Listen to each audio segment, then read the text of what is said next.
What is up, everybody? We're all here today. Henny Cool Brothers, episode 14. Today is a very, very special day, especially to me and Virgo. We have the old man trio, the legends of old. They are here. Now, listen, I'm not calling you. I'm just as old as you guys, so no, we're not talking about age. We're not talking about age. Hey, yo, fuck this nigga. We are talking about skin in the game. I swear. I'm talking about skin in the game. I swear to God, I promise. But with us, I mean, you guys know these guys. You've known them for a while, but we'll just go down the line. So the man with his wonderful Rogersbase shirt. What's up, man? How you doing? Yes. What's going on? I'm feeling good. I'm glad we're not playing Mario Kart today. So that's maybe later tonight. Like Mario Kart, I got absolutely trashed. So yeah, I'm just sitting ready to chill with you guys. I got my shrimp pesto. We were talking about it before we went live. Mm-hmm. Got the pesto, eating well tonight. And paisano, hey, Luigi, what's up? Hey, my fellow Italiano. That's good. So we're gonna follow in the Italian suit. So now, Zoro, you know you got to go next. So welcome, my man. Well, I don't know how I can follow that, but you know what it is. How's everybody doing, man? If I sound exhausted, I'm coming off of like 12 hours of work, so I apologize. But I am blessed to be here. Honestly, this is a great gathering of cultured individuals, and I'm excited, as Jay would say. I'm very excited for this discussion. Absolutely. And now we have the man, the myth, the legend himself, the pastor of the Church of Katakuri. He needs no introduction, but he will introduce himself anyway. Sir King, how are you doing? Yeah. What up, people? Yes, here today. Of course, supporting my boy. You already know what it is. Yes, sir. From any potential slander, hate, and so on and so forth. But that's fine. That's right. I'm here. No, Cam's not on right now because I'm actually working at the same time. So, but we still here representing. Doesn't matter, all right? We're multitasking. Fuck it. Of course, of course. Man, I'm ready to go. And then lastly, the fraud himself, Mugiwara Matt B. Are you here, man? What's going on? Where you at, Matt? Not taking it out, dog. He's dipping. On the phone. I don't. He's on the phone. Like fucking. He's here. This man's dipping like fucking Chi was in the chat. Allegedly, he's here.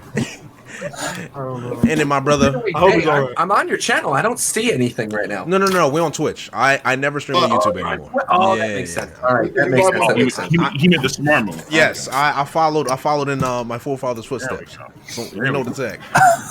But yes, sir. Brother Virgo. Okay, so wait, but I'm gonna need this link then, like for real. Okay, I got you. Jesus Christ. Brother Virgo, how you doing, man? We're here today on a momentous occasion. What's happening? Ready to go? This is Henny Cool. We killing. I got the twisted tea. You know, we out here smacking niggas. It's all good. That's why it's called Henny Cool Brothers. We're ignorant today. We're ignorant. That's why I call it Henny Cool Brothers, man. Before we start, since we are the newer generation, the supernovas, we're here to talk to the Yonkos, the old admirals, the Sengokus, the Garps, and the Rogers. And I need to hear an origin story. Before you took off to the Grand Line, what were you doing? And how did you start your YouTube journey? Who's starting? This backstory shit now? Yeah. Oh, we gotta do it. You gotta set the mood. You have to set the mood. Flashbacks? Yes, we're doing flashbacks. All right. Yo, King, is that a sore subject, bro? It may be. Is it a sad one? Is it a long flashback? There are some sore spots here or there. Some blow, some scar. Is now I part feel of like the this family. As long as we about that trio trying to circumcise who we do. That's right. Cole is over here saying, "Oh, there's scars and wounds and all these other things." Yeah. I am somebody who just recently learned about the old history, like 2 years ago at Anime Expo. So now I am caught up on the verse, but I feel like I'm sort of in this middle ground because Cole. I was watching Cole when I was in college. All right, yeah. Cole for Neverworld. Wow. I feel like you guys are the OGs of the community. I feel like me and Joy Boy are sort of like that second tier, and then you got the new generation. But I am certainly not an OG on the level of King or Zoro or Neverworld. Well, to be fair, like we're not even like there's even like a tier, like there's like an emu tier, like even like like fucking you're an emo Sawyer for Neverworld. Zoro. Remember? Yes. The phone 999. I'm like, I remember him, man. Oh my God. There's an emu tier. Legend, man. Yeah. Well, like even I'm old, but like I got into the community by watching Cole too. And Sawyer. So even I'm not necessarily the older of the like I got to get me to watching Sawyer and never on the phone. There you go. I'm like, oh shit, okay, that's pretty cool. So yeah, the Cloud Village is what got me into the community. Yeah, the absolute cancer haven where there was no rules. People getting roasted. Like, you can't just get roasted and dunked on the regular, bro. Oh man, people in and out. People just getting called out. People just I've never heard of Cloud Village. Brutal stuff. Cloud Village was like. I remember being in college and having the confrontation between King of Lightning and For Neverworld in my sub box almost every day. And seeing that video of you in the subway, calling him out. Oh my god! And then vice versa, him clapping back at you. The subway. Oh. I remember Oh man, that's good. Battle Scar. That was Fishman Island, right? Oh my god, bro. Damn, It was bro. Fishman Island? You're bringing up old. Like around Fishman Island in the manga? Bro, that's like Skype at times, man. That's fucking No, like no. the early days. The early days. Early days, but I mean, in terms of like what was actually happening in the manga, it must have been around Fishman Island, right? Oh, I mean, okay, dude. Wait, when was like our first meeting in Sakura Matsuri in Brooklyn with the fucking Taiko drummer? 2014, I believe. That was 14. Okay, fine. Then maybe. Okay, fine. Then maybe 13 or 14. I believe it was 14. Because I was like, that's like our Fishman Island per se. I think. Oh man. Or something like that. But the subway, yeah. So okay, fair enough. That was like after our time skip shit because we didn't start gathering together until like then. Yeah, like our community meetups weren't a thing. I think that was the first one where like, you know, a lot of the big names in the community kind of met up and like hung out for the first time. It really was not a thing. People didn't do that. People didn't even like collab like this. Like this seems normal, common, like every day, like something's obvious to do. But everyone was in their own little bubbles. Like everybody had their own wave. Pretty much everyone was doing their own thing. There was kind of like a little kind of sheepishness to like interact too much with. I don't know why that was initially, but I know myself and a number of people started kind of like doing more collaboration stuff, whether it be, you know, doing response videos or actually hosting streams and inviting people in. And that kind of got the ball rolling from what I remember, at least. I don't remember a lot of the shit. It's been 8 years, but Cole, what do you remember in terms of like the 2013-14 days, bro? Oh, Jesus. I remember like I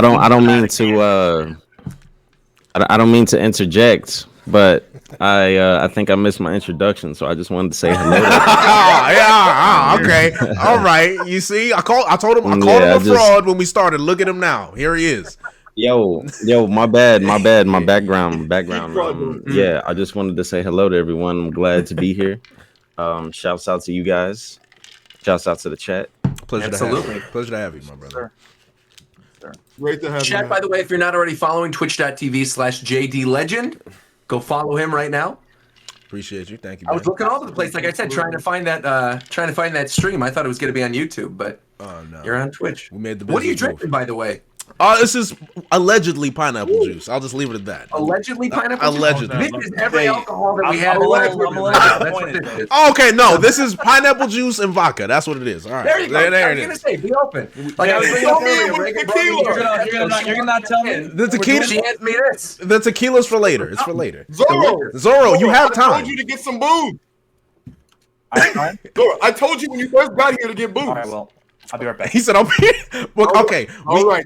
Now, Cole, I think it was 2013, 2014, right? What do you remember from that time? I'm curious. Yeah. So the one things I remember from that time were so there was these this is back when Double Four, Bleach Fanatic, a lot of these Double groups were Four. going around.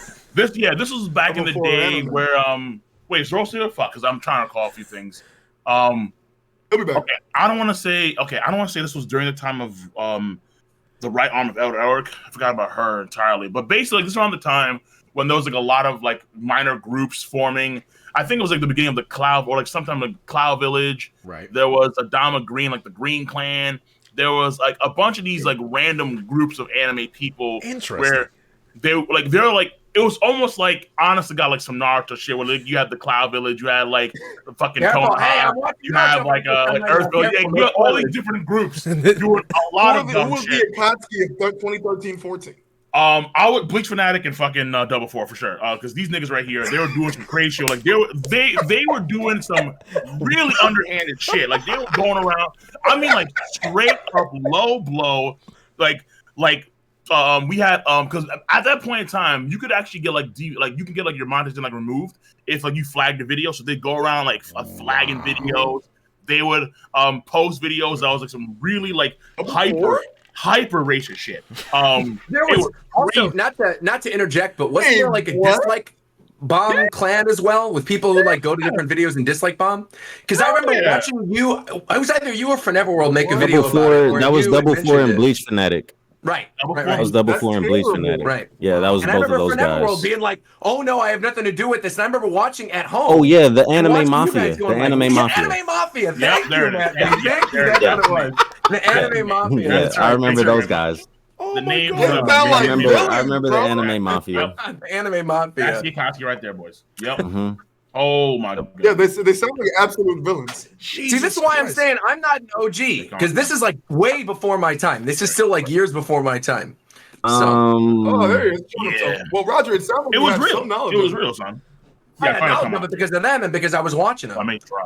Yeah. That is shock. I mean, okay, so I remember when I was watching early on, right? Because the first YouTuber I started watching, Forever World and KOL. But I remember vividly when I was really part of anime YouTube is when KOL and Forever World had that beef. It was like really aggressive, right? Yeah. Now was that before or after the whole Anime Mafia, 2013, 2014? That was after. Anime Mafia after. precedes that because that's when Bleach Fanatic. Because actually, you may know who Bleach Fanatic is. Because Bleach Fanatic is he's actually the guy that wound up becoming a member of Ice Poseidon's clique on the CS network. He was Arab Andy. All right, that's Bleach Fanatic. All right, before Arab Andy, he was Bleach Fanatic on in the anime community, and then he was the one that did that really stupid shit in the college where like he had a TTS of like that whole bombing threat thing, and then how fake bomb threat. Yeah, and then went to jail. I'm like, what the? I'm like, dog. Yeah, what? jail. Wait, yes, yeah, he was originally. They went to jail. He did go to jail. Yeah. He did go to jail. Run that, run that by me. He was a wild anime YouTuber, right? He just did some wild stuff, bro. And What's his name again? Bleach Fanatic? Bleach Fanatic. It was Bleach Bleach Fanatic. Right now. But then he changed to like a controversy, kind of like, he did like Arab prank Andy. and other, Yeah. like, but the other kind of channels like, oh, like, I'm just kidding, bro, it's just a prank, one of those guys, right? Sure. He pushed clearly a little too far, and he made a false bomb threat and literally live stream while he was walking through the school or whatever it was, or what was the school? I don't know what it was. It was messed up, and he got live on stream. He got arrested. No. So I'll tell you. Time out. I just looked on stream. I typed in his name, and the first thing I see is Arab Andy almost gets stabbed on the bus. Whoa! Yeah. Wait. Hold on.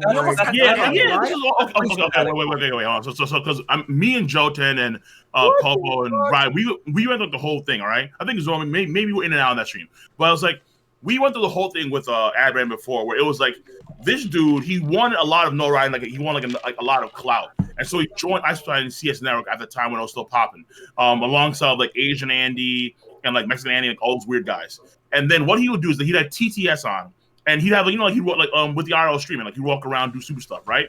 His TTS was mad. I mean, aggressive isn't even like coming close. It was straight up illegal what he was doing. This dude, he was on a bus, right? And he was dressed, and mind you, like as far as I recall, he wasn't like full on like Arabian Night, but he was like full on Arabian gear. Oh wow! Like headband, everything. He had TTS on, and it was just spamming the N-word constantly, like N-word, all these racist slurs, right? One dude on the bus, like some crazy white guy. Yeah, publicly. One dude.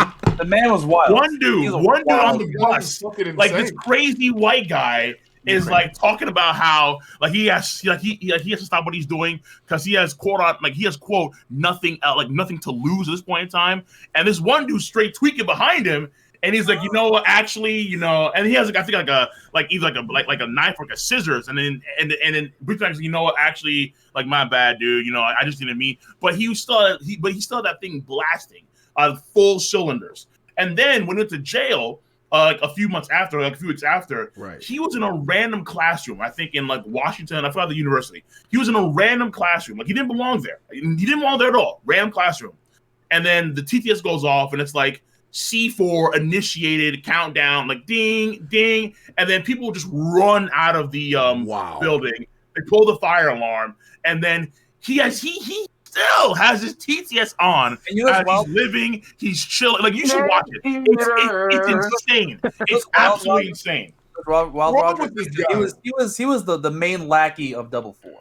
Unbelievable. That Wow. makes sense. That makes sense then. Wow. These niggas are East Blue villains. Yeah, honestly, East that's Blue what it is. villains. East Blue villains. That's it. Captain Kuro. Oh my god. Wow. I just cannot believe. This is not. Look, man. I'm actually like really shocked. Like, Yeah. what? I was there. I was not there for that. Like, I really came Neither almost was I. right after This that. That is sounds ridiculous. No, this is new. This is all new But I stuff. remember. Oh, what were you say? Oh, go ahead, man. I was gonna say, like, that's like the more. I would say that's like the more extreme end of things. Okay. But like when I was coming in, into the community, that was around the time of like, I think a few months afterwards, like Mr. Anime, well, that dude, he did what he did. Yeah. Okay. And I was like, oh, what the fuck, dog? Like, that's. I mean, to put it in mind, like, that was crazy. Like, that had everyone in like a fucking tizzy back then, and that might be. So who's worse? That guy? Who's worse? That guy or James Charles? That guy. That guy, bro. I mean, no, you wait. Okay. I want to. Like, Virgo. Wait. Virgo. No, not James Charles. Virgo. Not James Charles. Jesus Virgo. Christ. You mean James Do Hansen? you know who Mr. Anime is? Do you know what Mr. Anime did? Okay, I don't think he does. I don't think he does. Yeah, I don't think he does. So before we talk about that on stream, Trigger warning. Just go look it up. Just go look it up, and then Can I say what I'm saying? It's a trigger warning for sure. Yes. Or you want to do it, Matt? You want to take the honors? No, I don't want to do it. I don't want to do it because I just don't want to talk about it. I'll just say to give people an idea without actually saying anything. Chris Benoit. Yeah, Chris Benoit. There you go. Chris Benoit. Neither. Very dark stuff. Very Chris very Benoit. It's very dark. He's a very dark individual. So just go look at it. Just go look at the story, and then decipher what you will. Yeah. All right. Nuts, man. Crazy. All time. right. Yeah. So We don't want to get Jay demonetized on Twitch at this point. listen. At this point, we're already too far gone. We're already too far gone. TOS is coming. because- It's over. Yeah, your chat is Delete the stream. Dave, the chat is very traumatized right now.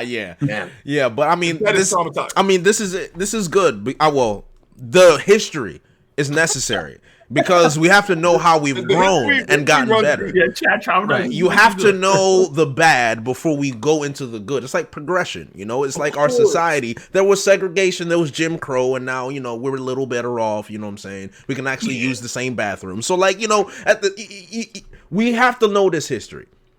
And now we go into the next step where I started witnessing it. So this is when Double Four had his meltdown. This is where King of Lightning was fighting with Neverworld. It's when everybody was dropping Fairy Tail, and things of that nature. That's when I started watching regularly, and that was around the time when I was in college, right? And that's when I was like becoming aware of King and Neverworld. This was Code Provider a little bit was like involved with that stuff too, right? Right. Where Code Provider was having beef with other people. Yeah. Man. Didn't he like go to Japan or something, and then he was going to meet his girlfriend, and then there was like an airport video or something, and then he dropped doing YouTube videos. Yep. Yeah. And then also like what was his name? Fucking yo, dude, Jim Nerd Nation. Holy fuck! Right. Wait. Plagiarizing different pieces of art, right? I gotta say one thing about that. Right. Okay. So Hold on, Zoro's want to say something. Zoro's saying. So I'm moving soon, right? So I'm going through old shit that I've got in my house, random shit, right? And I come across these pictures, right? Yeah. And these are pictures that Jim's Nerd Nation sent me years ago, saying, "Oh, this is my original art, man. I hope you like it. I send it to you. Check it out." Oh my god. Plagiarized art from multiple sources. This man didn't draw a single sketch over, bro. And he sent it to me. The goal to send it to me. And I made a video saying, "Oh, thanks, bro. I appreciate it." Oh man. Yeah, same here. And yo, one dude, bro. After he gets exposed, after he gets grilled, after like all the people just start pouncing on him, the one dude that shocked me, that still defended him, was teching. I'm like, why? I don't understand. Like he's a fraud. Yo, dude, that was King, you gotta understand this, right? Tekking's a really nice guy. He is. He's a lad. Very good. I remember when I fell asleep I went back and watched the VOD. When I fell asleep, Tekken was just like, "Come on, guys, maybe he's tired." And I was like, "You know what? That's a good guy. That is a good guy right there." What excuse is that for stealing He's a someone's good art? dude. Fired? What? He's still a fraud. No matter how nice Tekken is, it doesn't change the fact that he's a fraud. Yo, so this is the thing about the anime community, right? There's like a main villain every like 2 or 3 years. Jim's Nerd Nation was definitely the main villain of the anime community for 2015. Like there was like yeah, the Jim. No. It was a Jim's Nerd Nation saga. Roger. Saga, really? It was a saga. Wow. Yes. Because look. Jim's Nerd Nation. This is how slimy and slithery he was. Okay. He knew how popular One Piece was, and then he like got everybody on his side. He's like, "Yo, I'm gonna watch One Piece on stream, or I'm gonna read One Piece on stream like the original from chapter one all the way until whatever." He's like the original of that. So everybody got on to him, and people were giving him shout outs. Yo, go look at this dude. Go look at this dude. He was sending people. He was sending people art to get shout outs, to increase his channel, to increase, bro. It was so nasty. It was so nasty. And then when it all happened, this dude just disappeared for like 5 months. Dang. Then he came back, and then he gave like some trash apology, I think, where he was saying that he did the work. He was in denial for so long. And like the thing is, so many people did their went like full investigator mode with a pipe and a hat, bro, going trying to find evidence, and they exposed. They really thought he was in trouble. Yeah. Well, I mean, he get in trouble. Well, he did get in trouble for a different reason later on. I think. As in, like he might have been like hurt or injured or. No, I think he got arrested, didn't he? No. Like it was. Nah. It was some drama stuff. It was some drama stuff that happened with his family. Oh, okay. Yeah, because not touch on that, but. Well, that also too, but also we found out about his past. Like Joten was like, yo, like.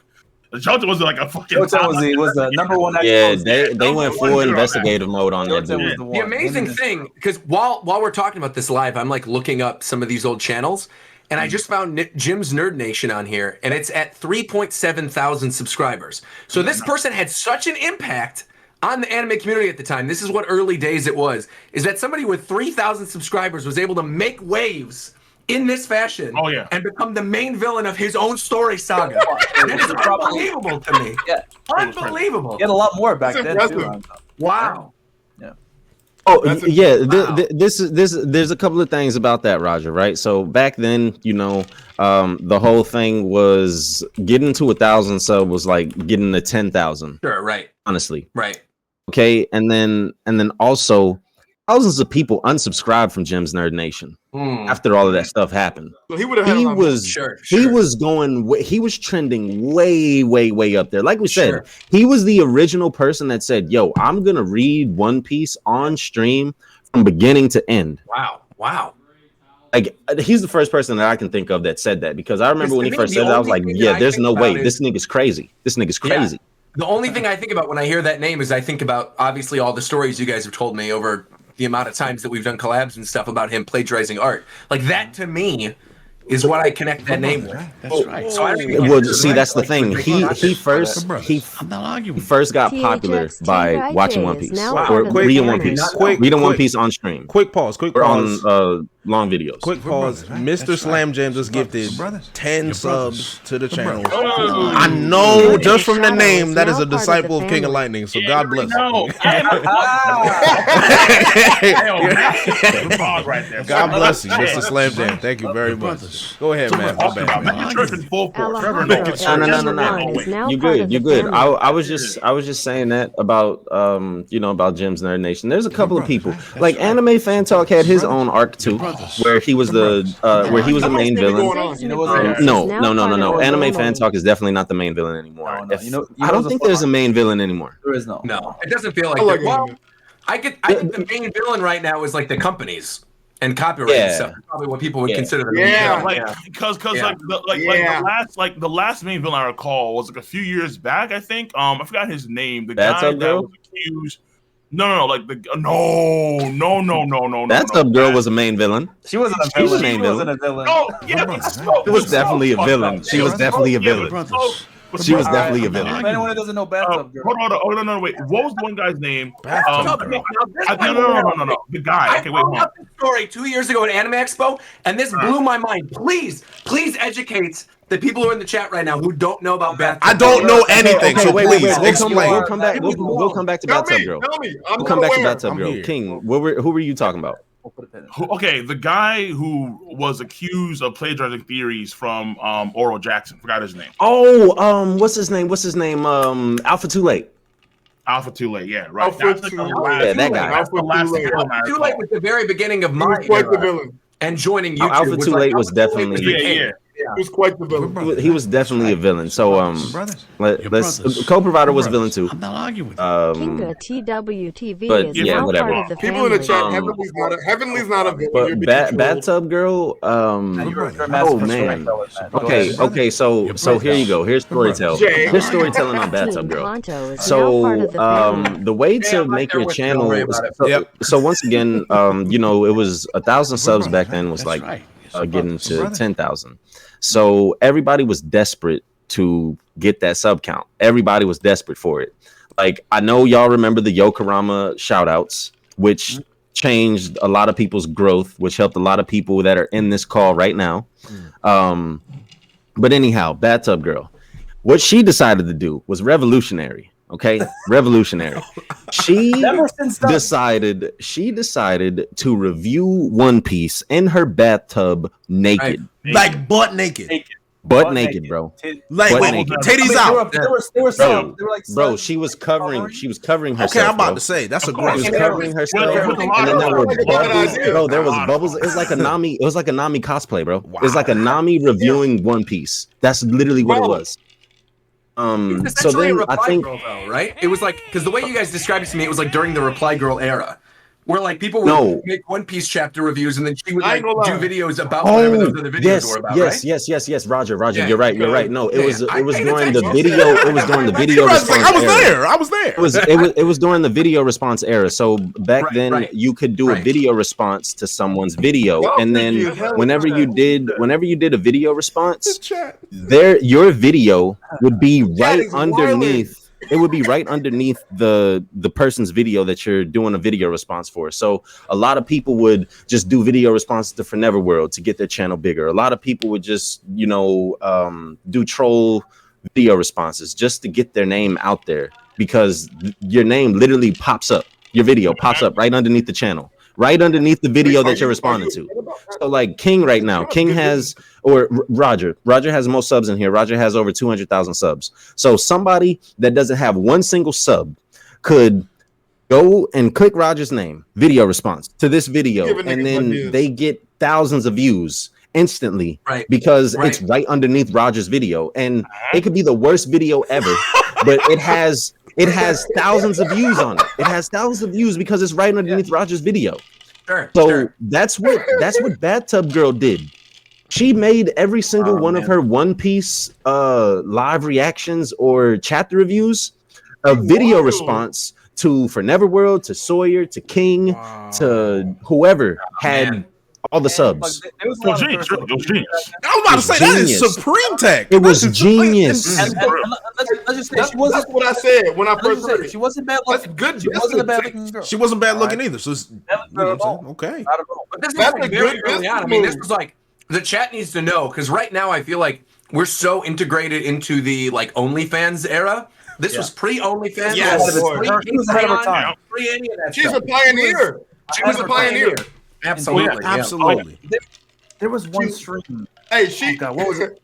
she walks so OnlyFans could run. That was the Yo, Supernova stream where someone she said- did and everyone was over her. 100%. Pre-time skip Um, Belle Delphine. Is that what we're She doing? was. She was. And then the people in the chat, I was the gonna people say that, that when they said Bathtub Girl, I was like, Belle? Yeah, The people in the chat that are asking for the link, I'm sorry, gone. but they're yeah, it's gone. It's Gone. long gone. She Yeah. deleted it because has it somewhere. Yeah, because Smoke has it. Smoke has it. Raider. Yeah, Smoke has Smoke, I it. think, is the only guy that Smoke has Raider it. has it. I think I had And it. then- I think I had there it. was drama with Smoke. That's right. There was drama with her and Your brothers. Smoke, and Smoke. Your I brothers. think There was drama with her and Smoke. There was drama with her and a lot of Now people. part of the family. Oh, dude, that's I think Smoke. I don't want. I mean, I'm sure he wouldn't mind me telling it because this is history, man. It's We're important to brothers, talk right? about. That's right. Smoke Your dropped her brothers. digits, Your like brothers. like her actual brothers. digits. Whoa. Marco the Phoenix Oh, what's that 22 one is saying? now part of the Public. family. publicly, dude. Wow. That is so They aggressive. got into some like stuff. You know, they knew each other kind of. They were Wow. But she had a man, and it was like, oh, this, and then Smoke, I think, got a There little. was a lot of yeah, it was a lot. That was a lot, man. I was like, what's going on? Smoke admitted it was wrong. You know, he fucked up there, but you know, it is what it is. That it was a different era, man. We don't got shit like that nowadays. So many things I didn't know. In no way anime YouTube is as entertaining. I'm learning a lot right now. Nowhere near as entertaining as what I'm hearing right now. Like YouTube's changed to be a lot less because like the main thing was like the whole like demonetizing shit. Like everyone had a gap apocalypse. Niggas had to dial down because like like we're getting fucked. We can't be like back in the day. You was the Wild West. like no. Like for example, right? I remember back in the day. So like this like thing like Zoro wasn't around. Like he's like so like this like when I was like hopping in early on. I think it was Anime Mafia, like early days. Yep. There was a creator back in the day, a girl called the right arm of Edward Elric. Okay. And then she was getting grilled on. I like that. All these older cats, like Double Four. I think it was like maybe Double Four, Phone, For Never, to the point where there's that one scene from Batman Beyond where the one dude is like, "Yo, get back in the fucking kitchen." I'm like, "Oh, that guy." Back in the kitchen. Yo, back in the kitchen. Destroy. It was ridiculous. Yo, so you know, this is the perfect way to describe like YouTube early days, right? So you know how Twitter is. Sure. How Twitter is crazy. It's craziness. Yes, it was that, but with videos. Oh my god! So imagine all the people that are on Twitter that are like that you know, talk about whatever, One Piece mostly, and whatever you want to say. My hero now. All of those people, they make videos. Another analogy. It was like an Xbox Live like chat, but not as man, not as hateful probably, but it was still wild. Bro, this was brutal. Man. Yeah. So shout out to Silvers and Big Nate Dogg. First of all, 10 gifted subs again from Big Nate Dogg and another 5 earlier. I appreciate that. And Silvers, thank you for the 2 gifted subs. Appreciate that, man. We are living. We're living well right now. Yeah, Big Nate Dogg, good shit, dog. Good shit. But I'm curious to know. I think Jay wants to know as well. So back when you guys first started, who did you guys consider the youngest? I feel Sawyer. like we have Sawyer for Neverworld. Yeah. Sawyer for Neverworld. Yokorama Game Talk. Yokorama Game Talk. And then whoever else you want to throw. Bob the Samurai. Double 4, I guess. Maybe. What's my boy? Oh, wow. Roger, you said you had Elite Ace was up there, but he was more Bleach. Yeah, but he's definitely like a hard Bleach. Yeah, he was all Bleach. He's like a Mihawk, you know. Yeah. Not really Yonko. Because I think during mine, when I came up, I definitely had a different one than you guys. Because I think for me, it was still Forever and King, for sure. Alpha was one of them. Alpha to late 17, for sure. Like pre-theory plagiarism was the theory guy. This dude was everywhere, man. I mean, like, I talked about this on Twitter a little while ago, but there was basically this thing where the L theme from Death Note became so synonymous with One Piece theories because of this man alone. He would put L theme in every video, different remixes of L's theme with text explaining like, you know, random things that were happening in One Piece and like theories that he had about One Piece, and it would get so many views. And another one who he's not around anymore, I don't know what happened to him to be honest, but like another person that I would consider a Yonko when I started was One World HD. Cody. One World HD was coming through with millions and millions of views on his One Piece theories at the time. Getting was on point. Wow, and then it was amazing. Yeah. Jesus so I would say for me at a time, it was One World, Alpha Too Late, For Neverworld, and King of Light when I started. Fucking dog. Oh shit! Big Nate Dogg is putting his nuts on the table. Wow. regulated. 25 Man. gifted subs.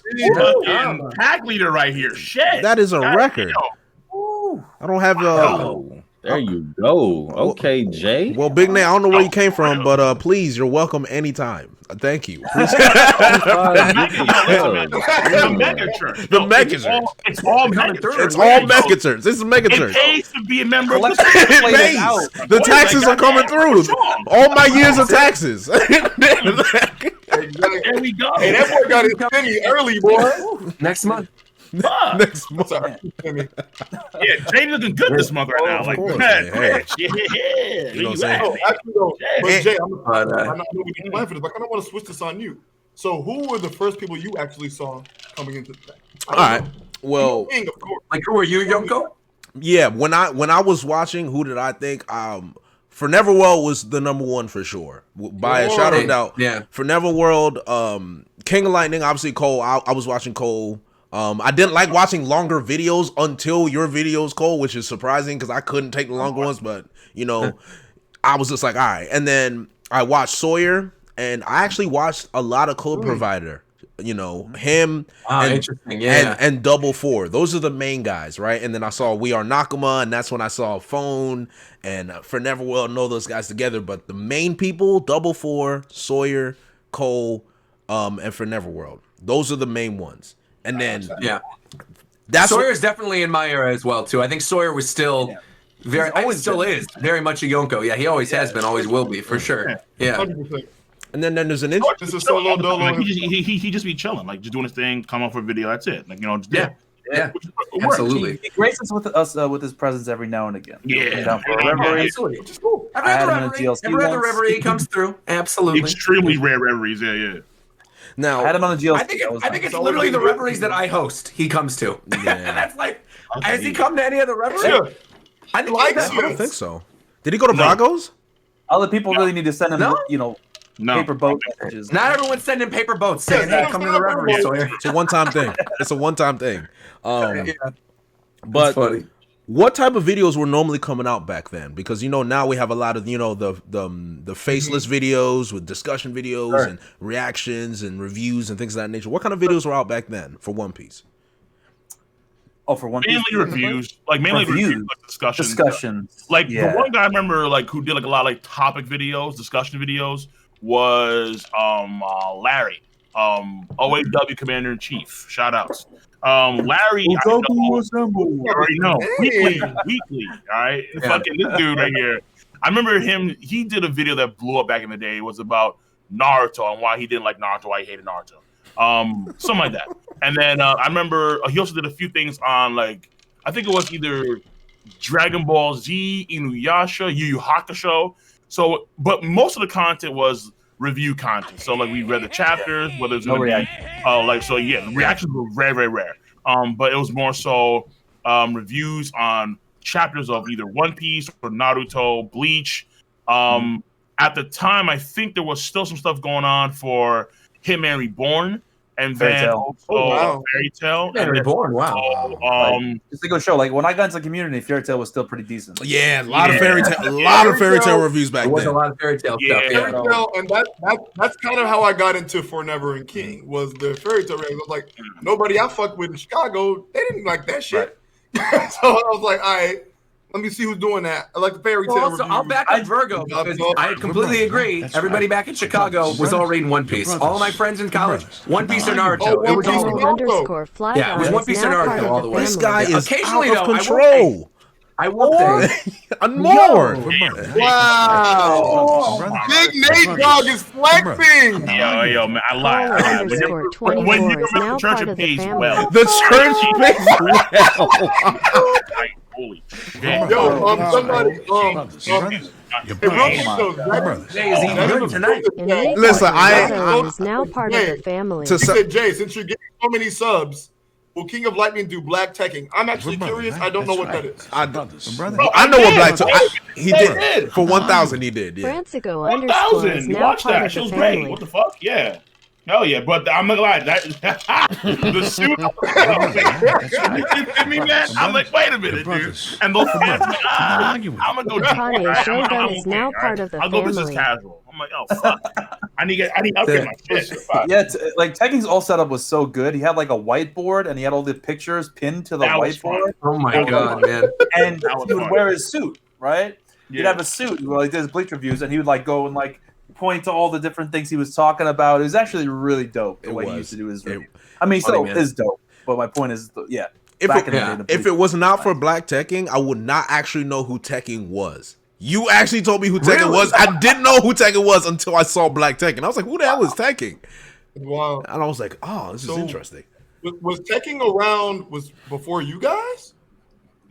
I think he was right in. I He's think he kinda- was right in the middle. Yeah, he was in the middle, right? Because he was doing mostly Bleach stuff, and then One was Piece thinking really about took Bleach. off. Mm-hmm.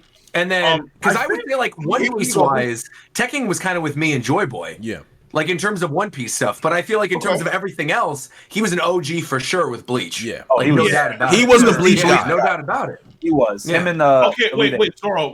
Do you think that he came before or after Elite Ace? Because I forget. I'm trying to remember if he came around the time of Elite Ace. It's around the same time. It's Maybe, yeah. around the same time they were there. So 'Cause I Yeah. forget. Yeah. I think Elite Ace was actually first, to be honest. You're probably gonna put them together around the same time. Yeah. Probably around, Yeah, kind of like how everybody would put O'Hara and Moore at the same rhyming at the same for sure. time. Right. For sure. Hey, yo, man, when Bleach comes back, I'm going straight back to the channel. I'm like, here we go. Yo, go. them Ichibei episodes are gonna be different. Oh I'm my not mad. god. Way Listen, too long. I'm not mad at that. Yo, shit. I was regardless of how people feel about the ending, I was a huge Bleach fan. huge, Loved it. huge. Oh my goodness. Still am. There is- I'm not gonna say I'm Really not good gonna things say was. going It's forward, kind of dude. bad. I Oh, still man. am. Cole, you're just gonna fanboy over the wrestler dude for like 30 the, episodes. my masculine and fucking That James. was Oh my god. yes. He reminds me of fucking I Lucha love it, dude. I all love Cole's it. reviews at that time was just masculine. Oh. Yes. Masculine. Masculine was my I swear, I do not remember. Literally reminds me of Mucha Lucha. I do not remember the names of Yuha Botch's elite guard. I just know him as Weed M, and that's it. I don't know him as anyone Yeah, else but Weed M. And that's it. Oh shit, we the boys. We the boys. We're talking about the Stern Ritter. The Stern Ritter. Yeah, nah, but we talking about the elite. Yeah. No, before. Like Nakle Var, whatever his name is. Mimi Hagi. I get what you mean. I get what you mean. Gerard Valkyrie. Yeah, these boys. How do you remember these names, bro? We them. Tell you, Because hit you guys get buried at some point. That's bro. Okay, also, Hit your Glenn, ass up. bring me the chat. I look nothing Yo, like Long. I'm uploading like a Bleach video like right now. Like I'm like, yeah, like it's time. Is it the Hit You Guys? As you should. No. It's Kubo's thing with the whole JJK author and how there's a lot When of is when is Bleach coming back? By the way, I'm not Uh, talking about Anime that. could be. It's not guaranteed, but it could be coming back this year, but no one's too sure. got it. yeah. Because right now, Got it. they're doing a few and people are hoping that there's going to be changes to the anime because Kubo said that he couldn't finish what he wanted to do because of his own health. Like, I hope so. okay, like if you look at Because of time constraint. Are they starting from the beginning, or are they like, starting where they left off? Yeah, but Virgo. Like you look at Kubo, like remember Kubo, like the iconic sunglasses and shit, nigga, fucking like stully as fuck. Like Yeah, he was there, looking like that. I'm like, what happened? I'm like, because I agree. They worked that man half to death, and then they wanted him to finish in a millisecond. Right. bro. I agree. And then like the fact that like it was so sad too, because like every like Shonen Jump like major color spread, like you can tell that he was having problems like the editors and so on. Right. So like they'd always put Ichigo like in the back. Like every year he'd be further back and further back in the covers. I'm like, Yeah. man, like they're treating man. like they're They mistreating were this man. they were hard. definitely on him. Yeah, boy. Oh man. But now Burn the Witch is back, and you know he's doing some Sure. good things there, and you know now he's doing some good great stuff. That's great. You just love to see it. I've seen a couple Burn I the feel like Witches. it, yeah. I feel like Bleach is like really underappreciated. Just for how hype it was coming out week to week. Sure. Especially after people like to say the 1,000 Year Blood War arc was bad. I don't think it was bad. I just think the ending was very dissatisfying and anticlimactic, and that's really what it was. I will say this is I feel like as somebody who has literally only gotten through Soul Society, so like I'll hear names and I'm like literally doesn't mean anything. I was gonna say, calm down, guys. No, that's not what I mean. I'm not worried about spoilers. I feel like this is an old thing, but I'm just saying it seems like there's trends in the community, right? Like One Piece, getting into One Piece, all that kind of stuff was very much like last year, right? And I think this year with me, with Nux, with the Rant Cafe, with Jacksepticeye, with everybody's getting back into Naruto. Yep. Like I'd never seen Naruto, so I want to watch it for the first time. And I feel like that trend is going to exist still until Bleach comes back, and then everybody's going to jump on. Everybody's going to jump on. And Bleach. I feel like that's going to be the next right wave after this back. current Naruto This wave. Bleach right wave now. is going to be fantastic. I cannot Yeah. wait. I cannot.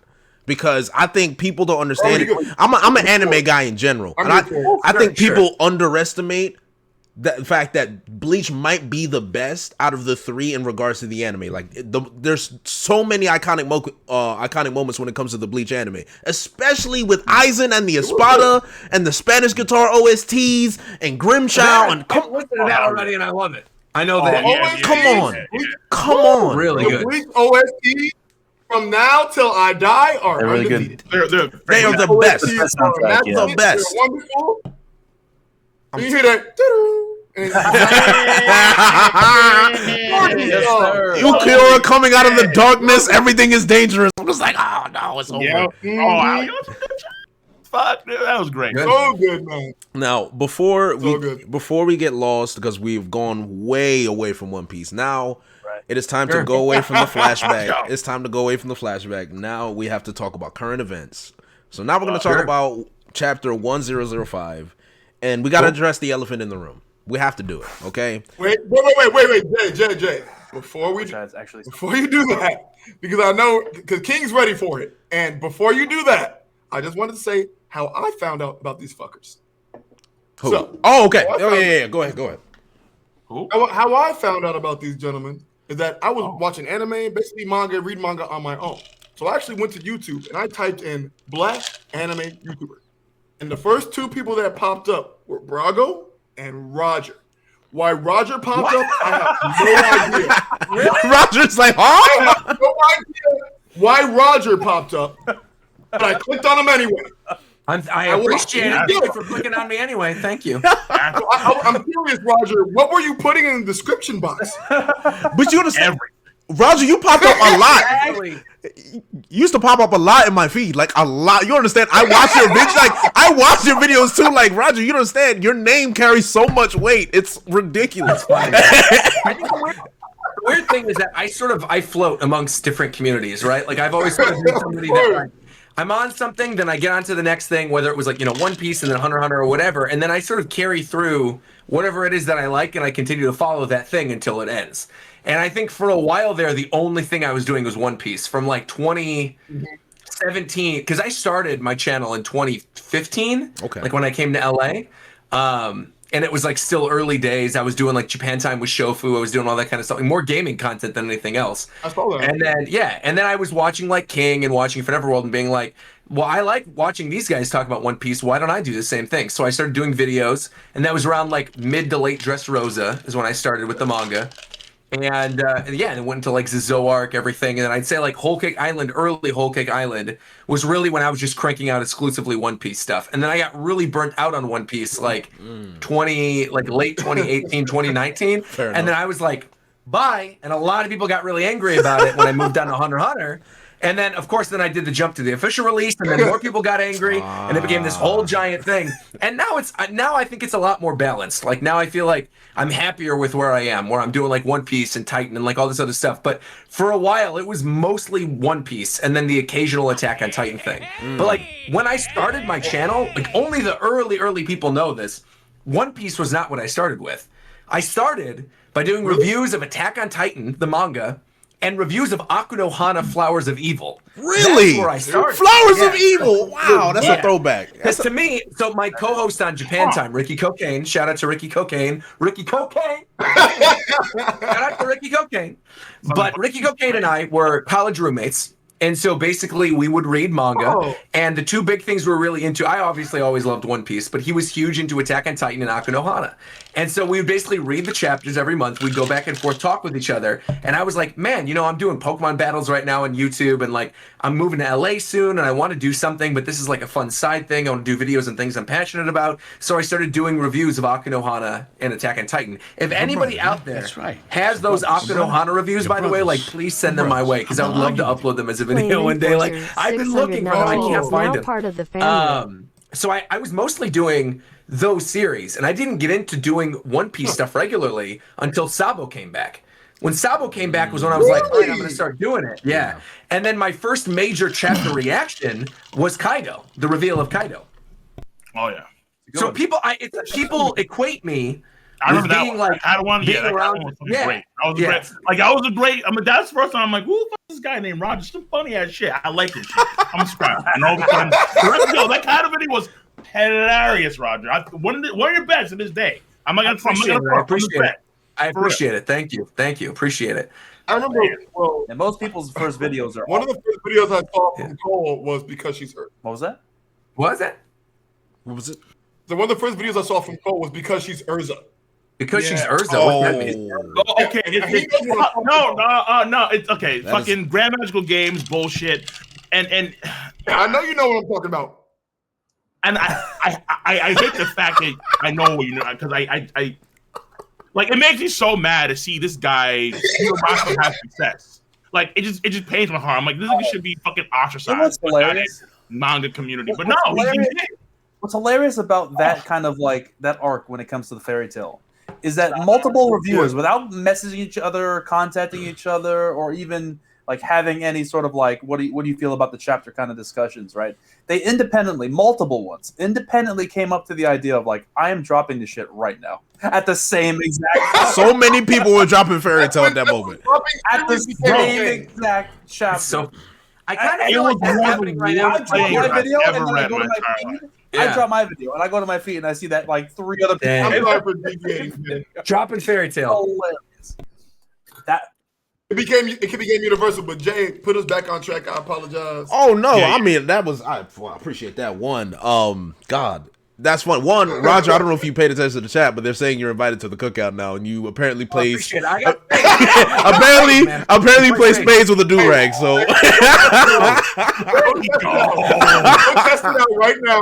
if somebody Black anime, you Appreciate it. he pops up. if somebody Appreciate can Photoshop Roger with a do-rag playing spades, please, Oh by my all God. means, I'm just pretty for me. sure- I'm pretty sure Wait, I am almost wait, no, certain didn't that Matt I do have that? a do-rag. Matt B. Yeah, I was gonna say Matt B. Yeah. did a reverie one time, Everyone has and it. he did me in a do-rag for the thumbnail. Smoking a do-rag. That thumbnail has Pretty one sure Matt, Matt- right? There it is. He shows up now. Yeah, man, can't be fair. Matt been having the cookout. Yo. Matt That's had funny, that. man. Oh my God! But Matt had him cooking the food at the cookout. so we are on chapter 1005, and you know I will admit, I'll openly admit to everyone, I had a very, very aggressive live reaction to that chapter, and now I've settled down immensely. And there are a lot of people that took it different ways, and I'm noticing that a lot of people took it in so many ways that I didn't think. When I saw Cole laugh, that's when I realized, I'm like, all right. Everybody has a different perception of what went on here. Yeah, clearly, Everybody man. has a different perception. It's like I saw your video on like the whole like Sanji's change. And I'm like, Yeah. but he hasn't. It's like we just forgot. I think we just forgot because it's been so. We just forgot because he's been in the terms of in terms of how his character is structured. It really hasn't changed that much, Right. Per se.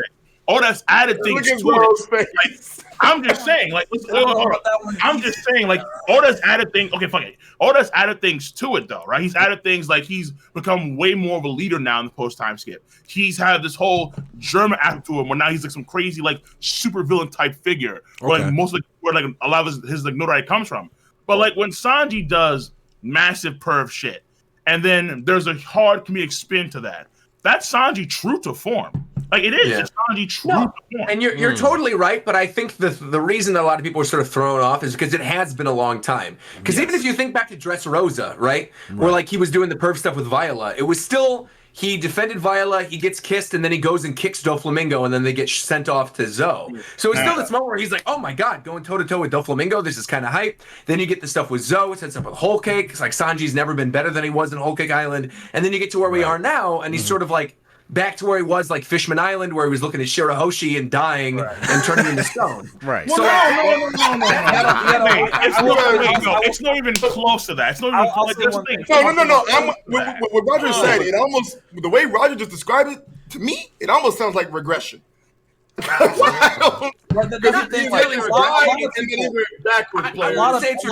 think it's literally the circumstance that he's being put in, right? It's the way that Oda is writing him now. Because to me, the only moment, and mind you, I'm reading the official, so like it might have been different in the scan, but when I read that moment where he was like, "I'm gonna soften my hockey because I can't take hurting you, Black Maria," I was like, "I'm done. Thank you. I was like, "What is this?" That was the moment where I was like, I'm like, my boy. My boy should be rock steady hard. He's I have all these fly-by-night commenters in my live stream and fly-by-night commenters in my comment section going, "This guy doesn't know One Piece. What's he talking about? Yo, you know for real." And I'm like, "Do you know who I am? Like, you understand? Like I like Sanji.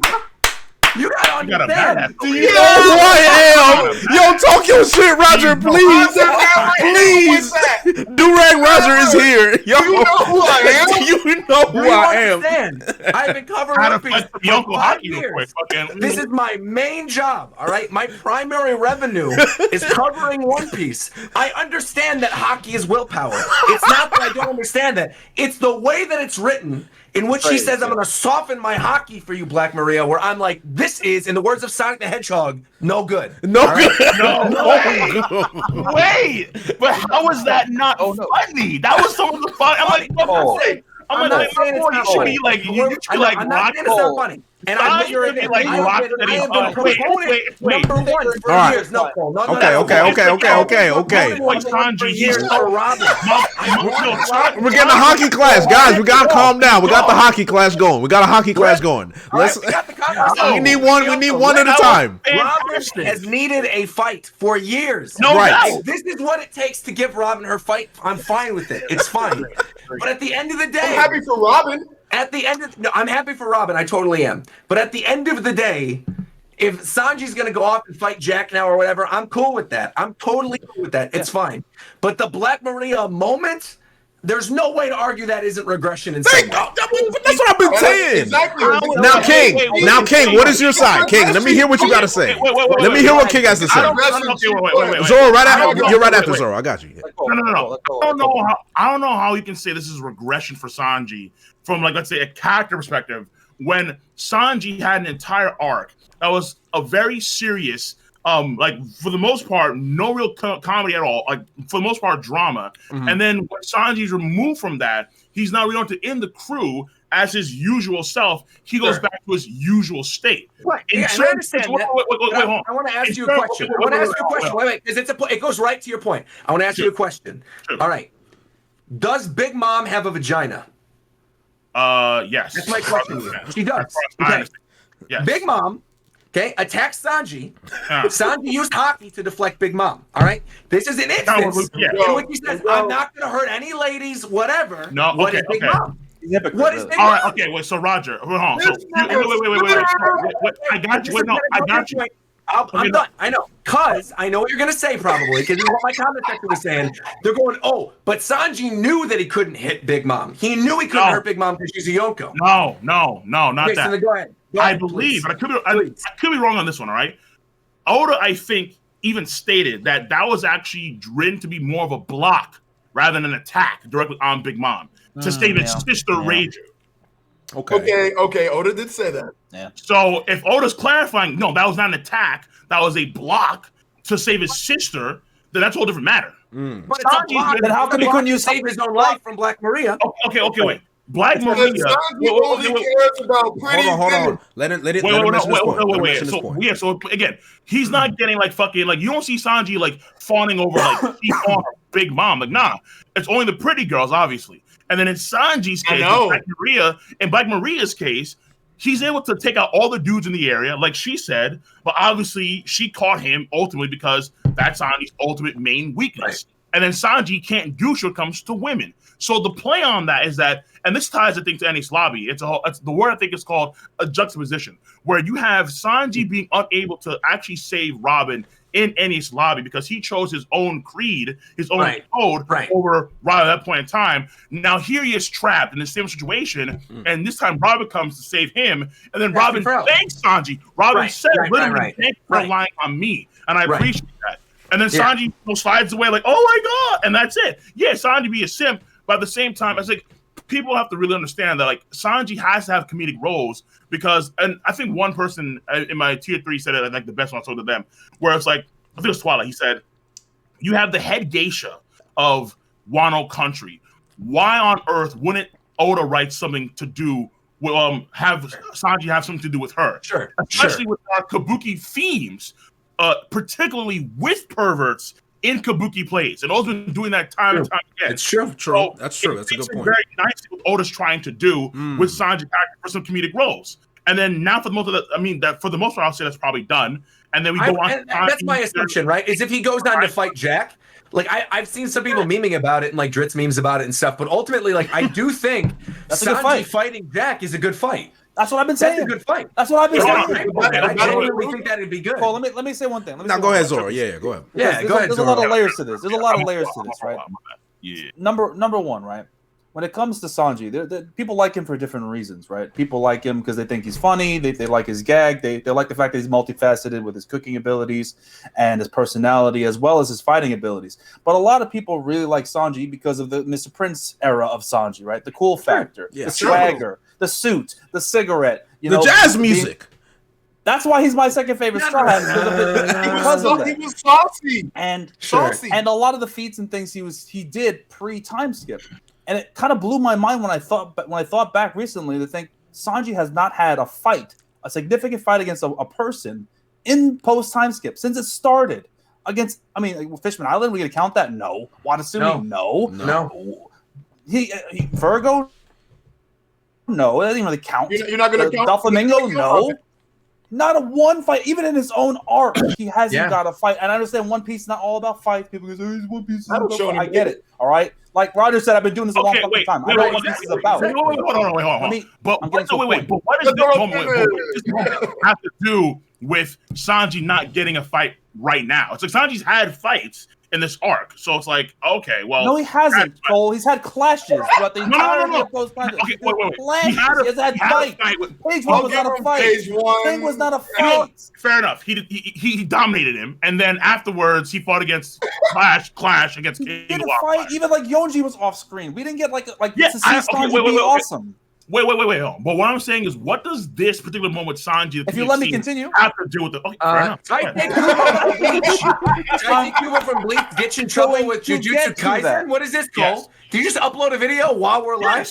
Yeah. He said he was doing it. He said it earlier on. We knew. He said it earlier. Yeah, I'll be working. He said it earlier. Well, I like it. Yo, grind, bro. That's the grind. Inspiration.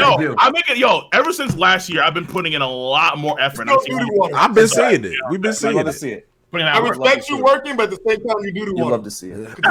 Relax. It was some thumbnail stuff. It was a title. Relax, Virgo. I'm good. All right, we better our shit set up. I'm relaxed. Yeah, but go ahead, Zoro. Right. Go ahead. No one is gonna say Sanji has been inconsistent in his beliefs, right? That's not the problem here. The problem really lies with what Oda's doing to Sanji, or the way he's portraying Sanji, right there.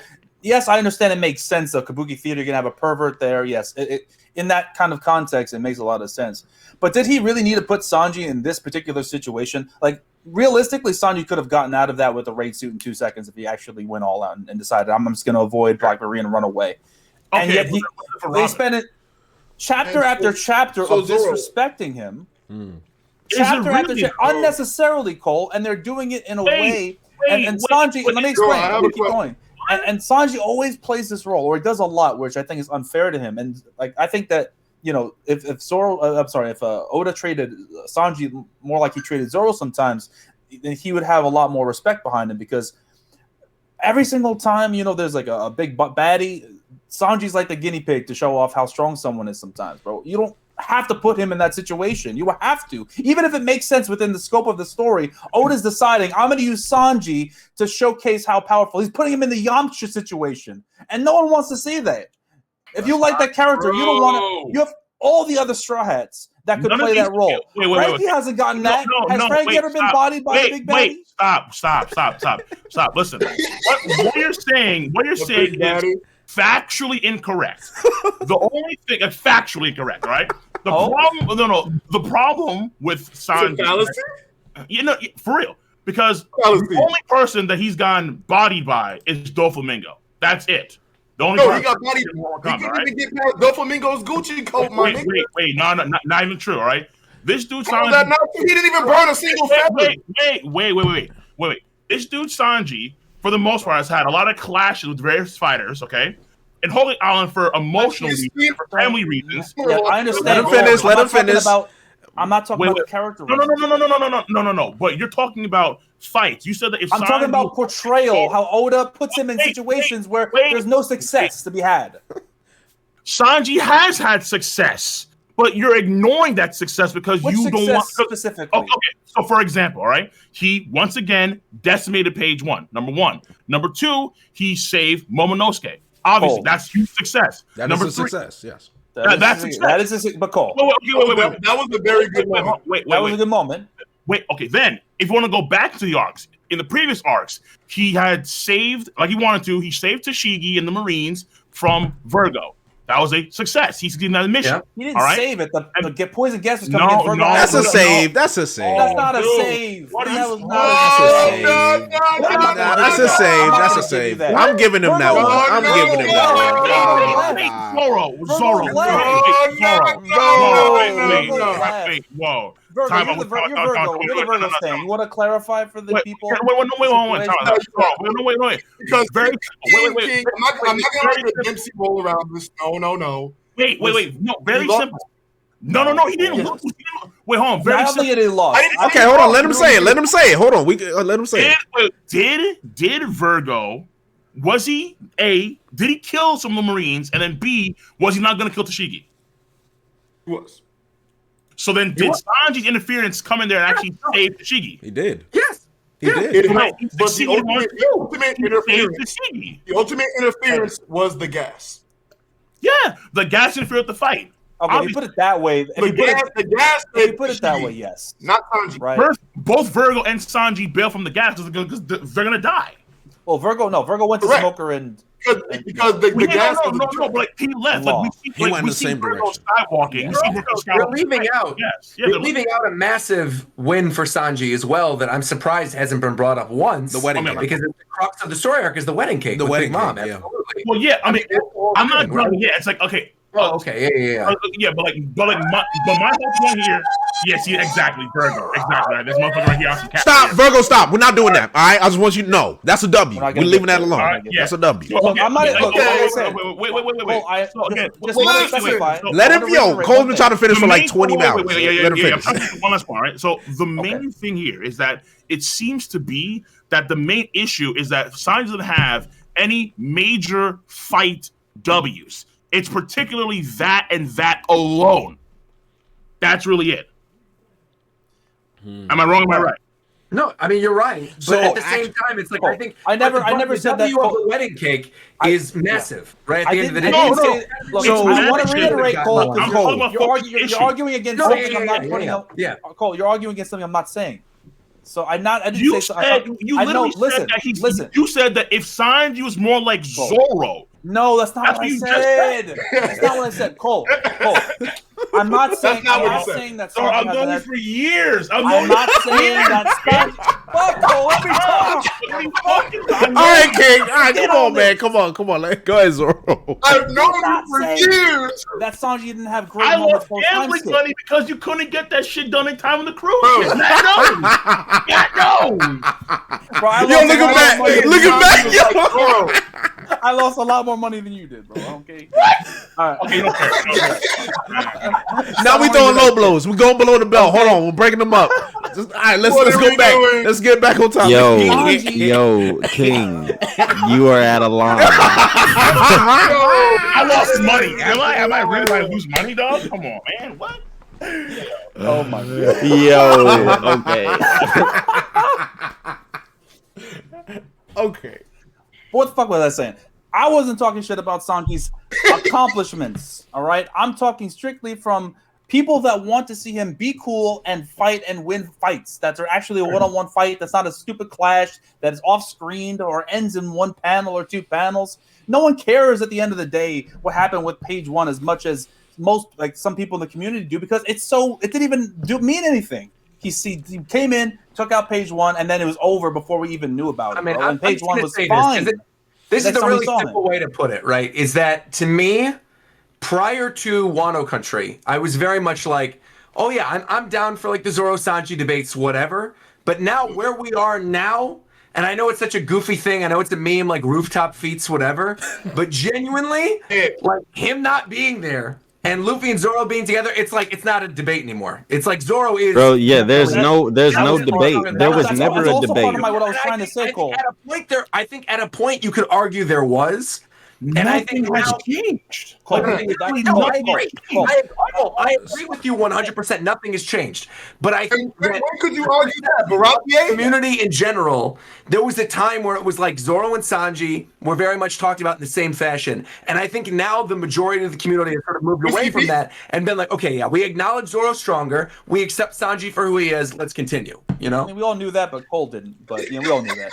Anyway, point is, I'm not saying. Aggressive. That was aggressive. Well, let me I'm not saying that Sanji should be like Zoro, right?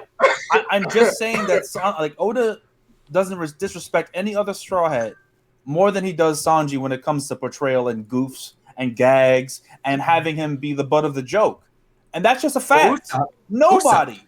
Usopp. But Usopp is that's his whole character. That's his thing. No, right? see, right he has a cool moment once every 5 years. No, wait. Right there. That's where things are so factually correct. It doesn't make any sense. It's like, and see, this is why it kind of just like. Cole. Are you really going to tell me in Fishman Island, the entire plot point of Sanji losing blood and dying because of fucking horniness, that wasn't embarrassing? Wait, my dog, you're jumping the gun here.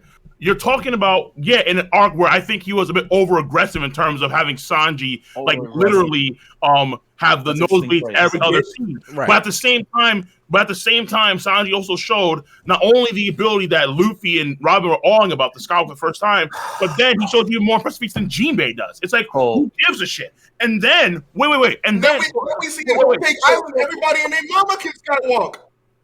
But at the same time, Sanji wait, hold on. Let him. Yeah, go ahead. At the same time, Sanji, he saves the entire country from annihilation. So it's like we're talking about, and again, in terms of the fight stuff, put this aside for now because I think that's nothing has changed at all. Number one, number two, he's gonna get his own fight. In terms of, and see, this is the problem. It's like people want Sanji. I'm enjoying looking at that. This is funny. Right. People want Sanji to be another version of Zoro when he's never been that from the jump. I'm never said it. Wait. When you say Sanji is getting like disrespected by Oda because he's the butt of a joke involving a female, it's like Sanji's always been that way when it comes to females for the most part. It's like there's always going to be Sanji being the butt of the joke because when it comes to women, he's weak against women. I.e., for example, when it came to NH Lobby, before he fights against Caulifla, he's literally making her fucking tea. He's just chilling there, making her fucking tea, teaching her how to do all this shit. He's like, oh, wait, fuck, shit. I need to save Robin. My fucking bad. Give him the goddamn key.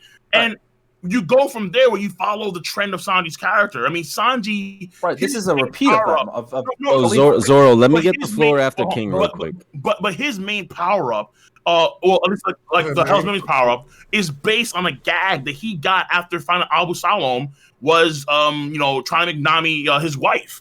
And then that whole thing is a gag between Abu Salom and Sanji. It's like, That whole thing is a joke. Is that where Hell's memory came from? I thought Hell's memories came from literally memories of that's where it originated. Yeah, it originated when they were on the crew and they were planning, and they were talking about. I think Chopper mentioned that Nami had been held hostage by Absalom, and he saw her naked. Sanji like engulfed in flames, but I thought it was more of a comedic thing.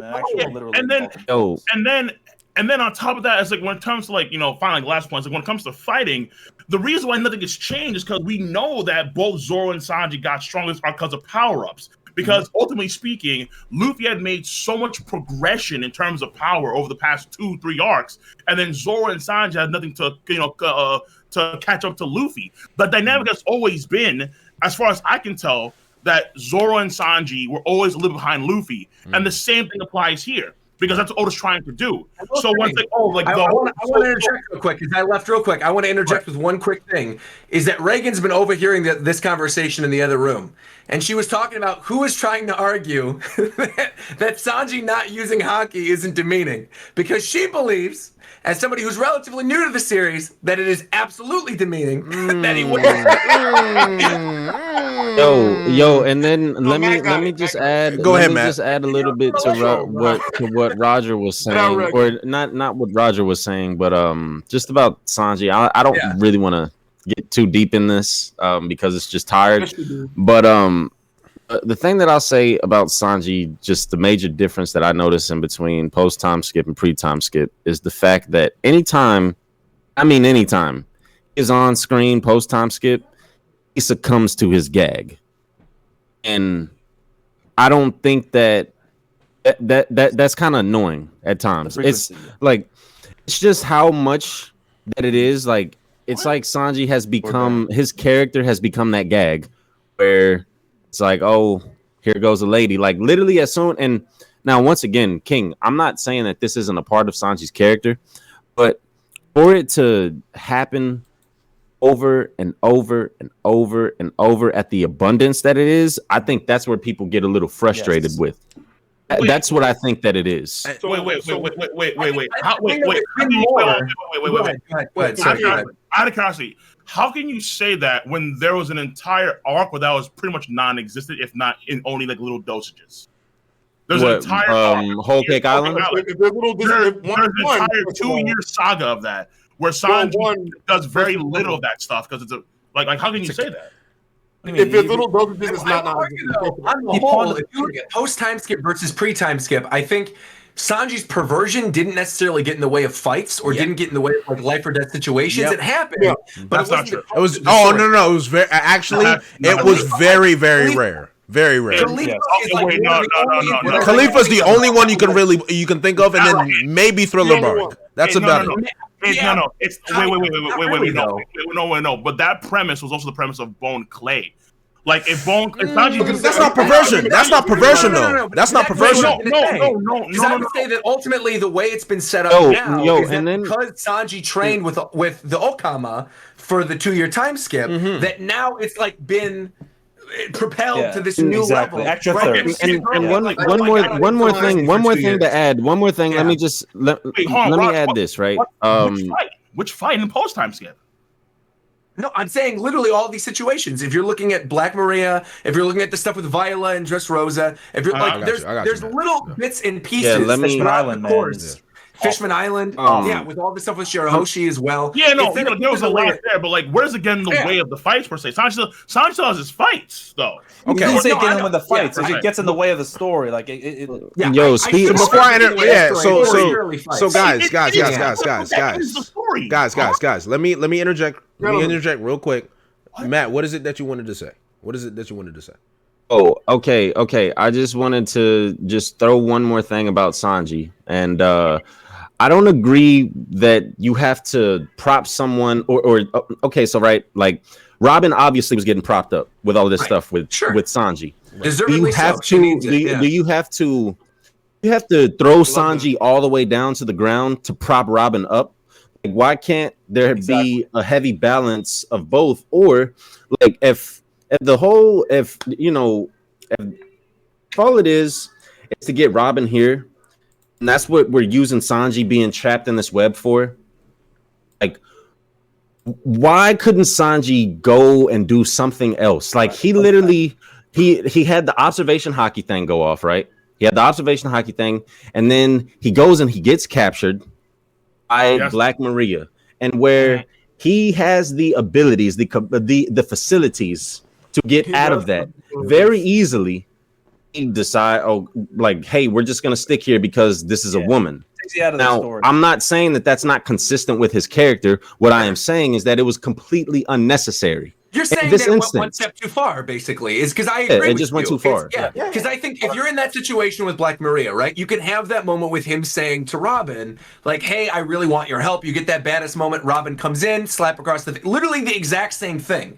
But it's the interjection in the interim before Robin gets there with the stuff like, I'm not going to use hockey to defend myself. Like, I love all these lovely ladies. It's that stuff that I think sort of throws people off. And I think that's the thing, is that it's given, there's too much of it in instances where there doesn't necessarily need to be there. It even happened in Whole Cake, I would say, with the stuff with making the cake, right? Where so many chapters end with him going, I'm going to do it now. I'm going to save my friends. I'm going to bake this cake. And it's like, yeah, we know, Sanji. All right, when are you actually going to do it, though? It's been 4 chapters.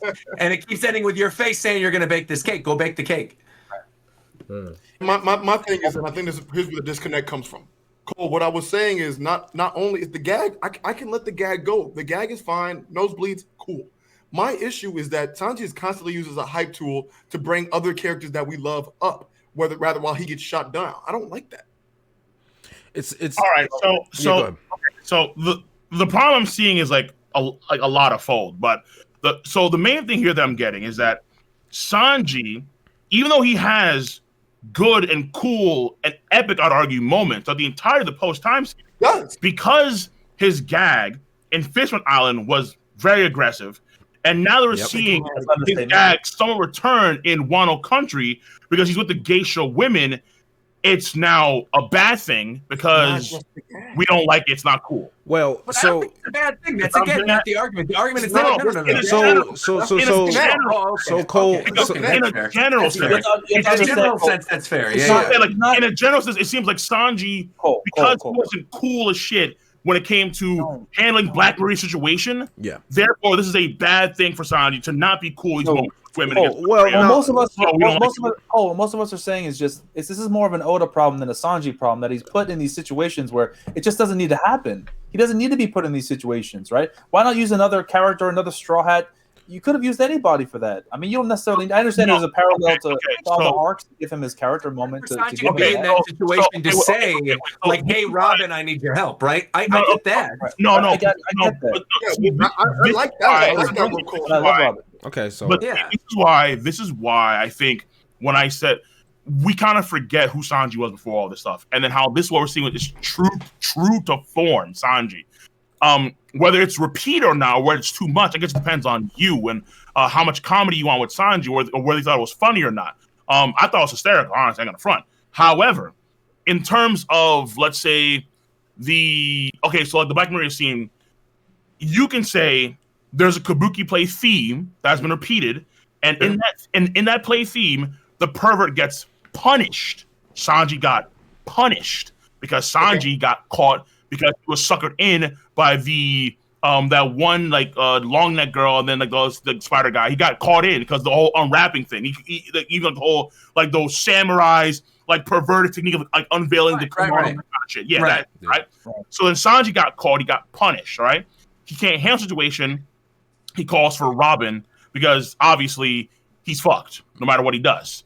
Now you can say okay, fine. In hindsight, maybe Sanji could have, because he's fast, he could have ran away fast enough, or he could have skywalked away, or he could have put on his race suit, and he could have vanished. All those things could have happened, so Sanji would have been cool, but at the same time, Oda was clearly going for a way more comedic route, clearly, which you could argue was not necessarily you didn't like it, which fair enough, fine, to each their own. And then because we went for the comedic route, and then he had Sanji be saved by Robin, which again, because this arc, I would argue, has a lot of ties to Ennis Lobby, and so it juxtaposed Ennis Lobby, I think, very well in this situation. Because he did it with Sanji, and then the comparison would be, let's say, the guy that he's always feuding with, Zoro, he's on the rooftop with Luffy fighting against Kaido and Big Mom. It's like, oh, Zoro's doing some cool shit. Sanji's not. Fuck Sanji. That's what seems to be. I will say, I think all six of us are in agreement right now, right? So I think six of us believe Sanji's going to fight Jack at some point, right? Amidst all of this, right? And that's probably when he's going to break up the ring. that's something. I actually have a different. We have a different hear it. matchup, right? And that's so. I've virtually heard everybody's opinion on this, and I see where everyone is coming from. And I think there's one thing that we're failing to mention here. And Cole, you keep mentioning that Sanji has not changed, right? And the premise of my video is the fact that it's not the character of Sanji that has changed. I think it's the usage of Sanji that's changed, and there's an imbalance in the way Oda used to use Sanji pre-time skip and the way he's using him post-time skip.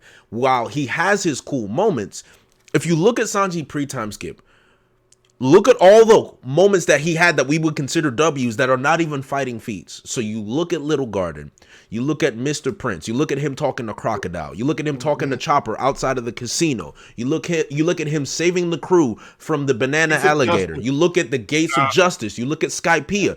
Those are not fighting feats. Those are feats of intelligence and tactical planning. Can you tell me one time in post-time skip when you've seen Sanji use that same intelligence and tactical planning besides the Momo moment? Because that's the only time I can think of. When Sanji... Well, I mean... Go ahead, King. Go ahead. Yeah, go ahead, King. Yeah. When Sanji orchestrated the plan against Big Mom's ship, when he led the Spiral Hat pirates against the Channel ship and Big Mom's forces, he led that plan.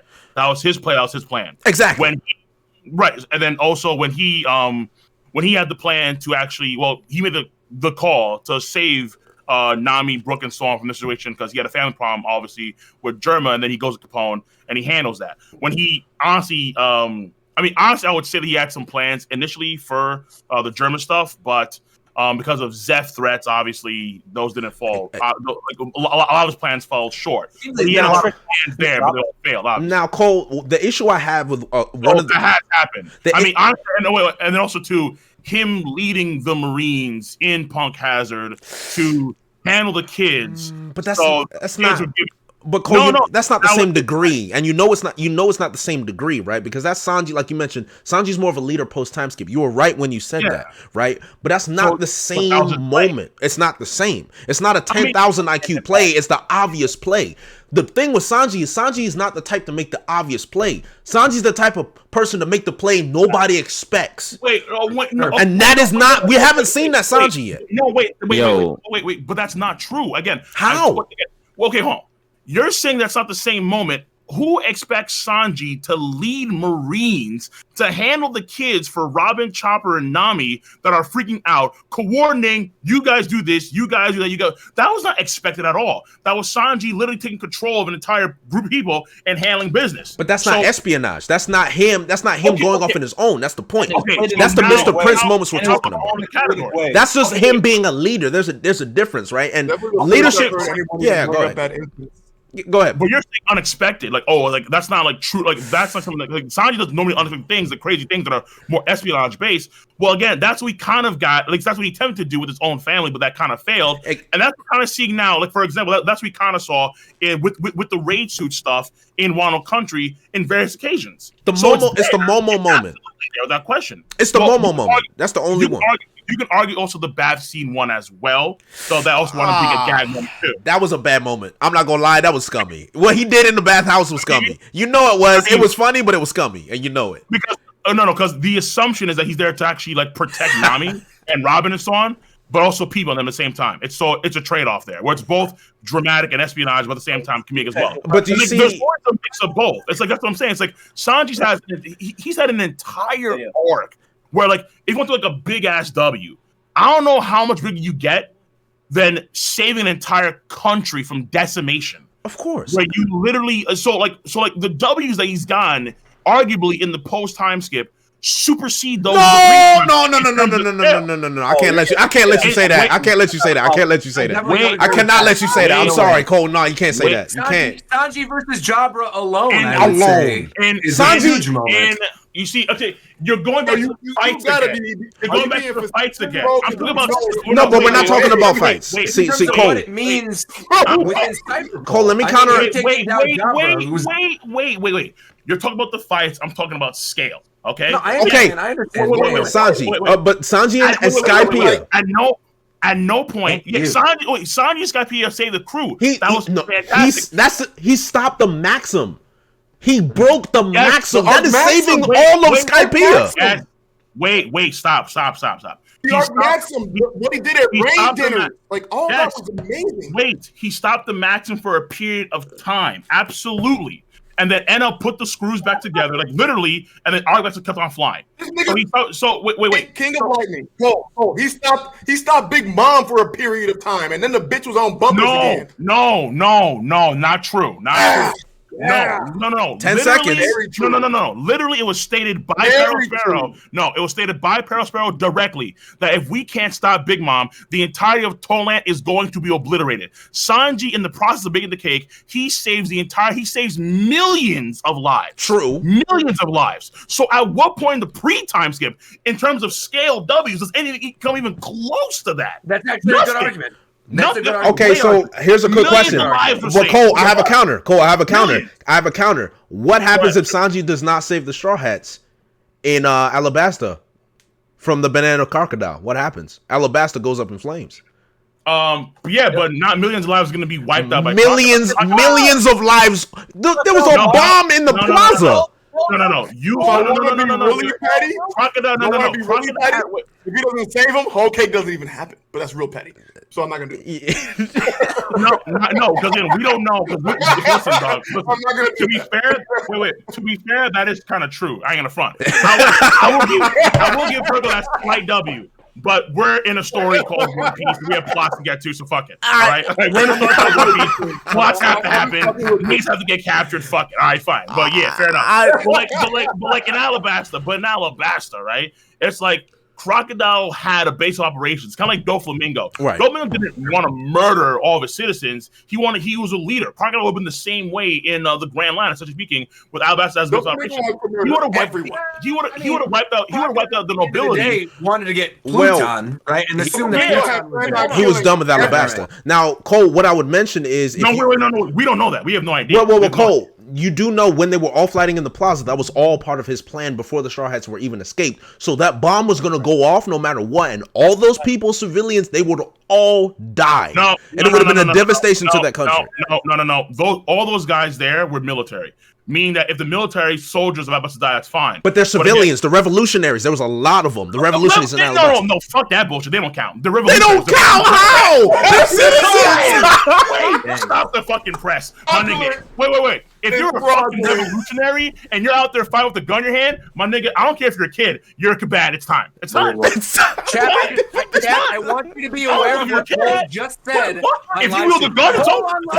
Just said Alabastan lives don't matter. No, not true. Not true. No. What I said, not true. What I said, wait. I have to preference. You just said. I have to preference. No. I said that. No. I said that revolutionary Alabasta lives in the plaza don't matter. They don't matter. Hell yeah. Bro, you even said the kids with guns, bro, so fuck them kids. Yeah, listen, a kid with gun can still kill you, right? Right. Oh my God, exactly. Bro. This conversation is hilarious. Oh my God. Right. Be real. If you can kill me with a gun, my nigga, it's over. Kill the monkey. Fuck that shit. What is happening? Look, all I'm trying to say, right? All I'm trying to say is that I think that's why I said that's why I made it more broad, because like Roger had his points, Bro had his points, so did Zoro, so did Jay, so did Matt. But I think that's why I think in a general sense, what people want from Sanji by far in a way is, at least people that I've been seeing online complain about Sanji, is they want Sanji to have a lot more one-on-one fight stuff where he gets like a solid W, because that hasn't happened like in the entirety post-time, except for like page 1. And that's a weird thing too. I'll counter off of that too, because I also feel like that is a strange thing, because I am somebody who likes Sanji still, despite all of this. I always have liked Sanji. He's a fun character. But it's the kind of thing where like I'm not thirsting for the one-on-one. I know it's going to happen. Like, Sanji's gonna eventually get one-on-ones, whether it's like Sanji versus Kizaru in the final war, or like Sanji versus Jack here. Like, we're gonna get Sanji versus somebody at some point because he's such a huge character. Roger, so I you know know you it's said, going to happen at some point. The big issue and this is something that I defend Sanji fans for, or certain aspects of the Sanji fandom, right? And you have to understand this is like there's just this thought out there that you have to compare everything that Sanji does. It has to like live up to or come close to what Zoro does, and it's just not the case. Yeah. He's Not his anymore, own character. no. He has his own goals, right? He has his Exactly. own way of doing things, right? And he can shine an arc and do great things. He doesn't have to beat King. I'm sorry, he doesn't have to beat King to, you know what I'm saying, impress and be No, I great. didn't say that. No, wait. Well, no, he's not saying that you said that. He's just he's making a point about thing in the what is community. really He's talking about the community. Like people see, Zoro's on the rooftop, therefore Sanji has to beat this guy or beat that guy. Look. Never said he had to. Sanji, Yeah. I'm not talking about you specifically. There's so Fair, many I thought he people was looking at a whole count. Fair. that they just feel like you don't have to scale everything that Zoro does or Sanji does to Zoro. It's not fair to the character. It's not fair in general to do that. Sanji has so many different things that he can do to shine, and it does not have to be, I have to fight King, right? He can do like a type thing. Jay, my hands up. And Cole's being polite. This is rare. This is rare for the king. So, All right, so I have This is so, rare. yeah. King's being All polite. right, so real quick, all right, because I want to double back. First, Zoro's point second, right? Rogers said something that I think is pivotal to this whole conversation. Yeah. Rogers said, in spite of what's going on with Sanji, as if like what's going on with Sanji is a bad thing in a general sense, not a good thing. Why is what's going on with Sanji at this point in time? Actually, you can argue the entirety of Wano country. What Sanji's been doing with the rage through stuff, with actual character growth in this arc, with him saying Momonosuke, why are all these things a bad thing? Because there's too many perverted scenes or too many etchy moments? I'm saying in terms of the fandom, in spite of the arguments that people have against Sanji right now or whatever, like I personally, as somebody who likes Sanji, am not worried that he's not eventually going to get a one-on-one. yeah. Like I know it's going to happen at some point. Yes, like we all I'm know not really, that, yeah. I'm not too worried. Yeah. That's all I'm saying. Fair, So- fair. Okay, fair enough. So, Cole, I would And like then, to. and then and then quickly to Zoro's point. I just had to clarify that on Rod's point. And on Zoro's point, the reason why there's always going to be a Zoro Sanji comparison is because Oda himself makes a comparison, and the voice actors themselves make that comparison. It's like there's always been a feud between Zoro and Sanji since chapter like where the fuck, right? Right. Like literally the voice actors themselves have like the feud. Like they themselves actually act that out in real life on a regular basis. Oda himself have he drew a cover page where Zoro's beating up Sanji and they're dreaming about that. And like Chopper's going, "Oh my god, Zoro!" Yeah. And then Sanji beats up Zoro, and then Nami's hugging Sanji. Sanji's like, "Yeah, man." And then on top of all that, Oda gives them pops at the exact or like in the same arc with the race to Enma. So it's very clear. And then also Sanji's bounty is higher than Zoro's. Sanji bragged about it to Zoro. Wait. No, What are we doing now? No, wait. I'm just saying what Oda. No, I'm saying like what Oda's done, because again, Sanji brags to Zoro that, "Hey, my bounty's higher than yours." Queen puts Sanji over Zoro, and it's like, okay, well, you can say, well, why does that exist in the fandom? Because Oda puts it there. Because it's for marketing reasons. I'm not surprised that there's In particular, probably has to do with story ties, right? With like Queen and the Vince Smokes and stuff. Maybe, So yeah. there's an explanation for that. No, but like I mean more so the Zoro and Sanji comparison. That's why I always say like that's why in terms of portrayal, in terms of like of I think how the story is written, it's always been that way. So I've never changed my stance. My main point is, Cole, like you don't have to determine the success of a Sanji arc based on what Zoro does. I think there's too much of that comparison there. Like I understand as a Wait. What does that mean? A Sanji? What does that mean? Too many fans are out there say if Sanji doesn't do X or Sanji doesn't, accomplish a certain level up to what or near what Zoro did, therefore it's a failure for him in this arc. And I think that's just unfair. Is what Jinbei's doing a failure because he's fighting who's who? Because he's not on the rooftop? No. He's playing a pivotal role in the arc. I don't think that. No. Like I've been on paper, been saying before, time and time again, that this is Zoro's arc for sure. So I'm not too sure. Like for me, I've said repeatedly that Zoro has to have the second most notoriety in this arc, second to Luffy. I've said it like repeatedly. So I'm not too sure who's saying that like if Sanji doesn't fight against, like I want to fight 1-on-1 for sure. I don't know you guys. I get a lot. I get that like, a lot. Yeah, but like when folks say like weird things, like okay, well Sanji has to fight against Jack and like take him out with like low diff, mid diff, and then or like okay, well I mean King, I mean at the same, I don't see Sanji versus King. Like why not? Everyone would, yeah. But I mean, will it happen? Probably not. No. But at the same time, this arc is very different. Where we're having Zoro up there with Luffy fighting against like the main bad guy. So this arc is very different in the sense of like how like who's fighting who. Like we're seeing Robin, who I would argue should be fighting against Black Maria, but you have Robin and Brooke doing that in terms of power scaling wise. Like Black Maria. I was going to say, is our satisfaction based on power scaling? Well, Well, no. So that's the thing that I'm concerned about, right? And I think I'm going to go on to Zoro's point here, where I don't think people are upset about the power scaling or Sanji getting a fight. To me, it's not about the fight. It never has been about the fight, and it really concerns me that a lot of people are making it about the fight. It's never, ever, ever, ever, ever been about the fight. It's about Sanji himself, and it's about usage. And I'll put it as simple as I want. People want Mr. Prince. People love Sanji because of Mr. Prince. Mr. Prince wasn't about the fight. Never was about the fight. But the problem is that Oda has shown us the gag and human side of Sanji so much more than he's shown us the Mr. Prince side of Sanji. And a lot of people just want to see Mr. Prince. And that's really all it is. They just want to see Mr. Prince again. And Mr. Prince is Sanji. That's a part of him. So if we're not seeing Mr. Prince, people are going to be upset. And I understand some people like the human and gag side of Sanji, and they can take it better than other people can.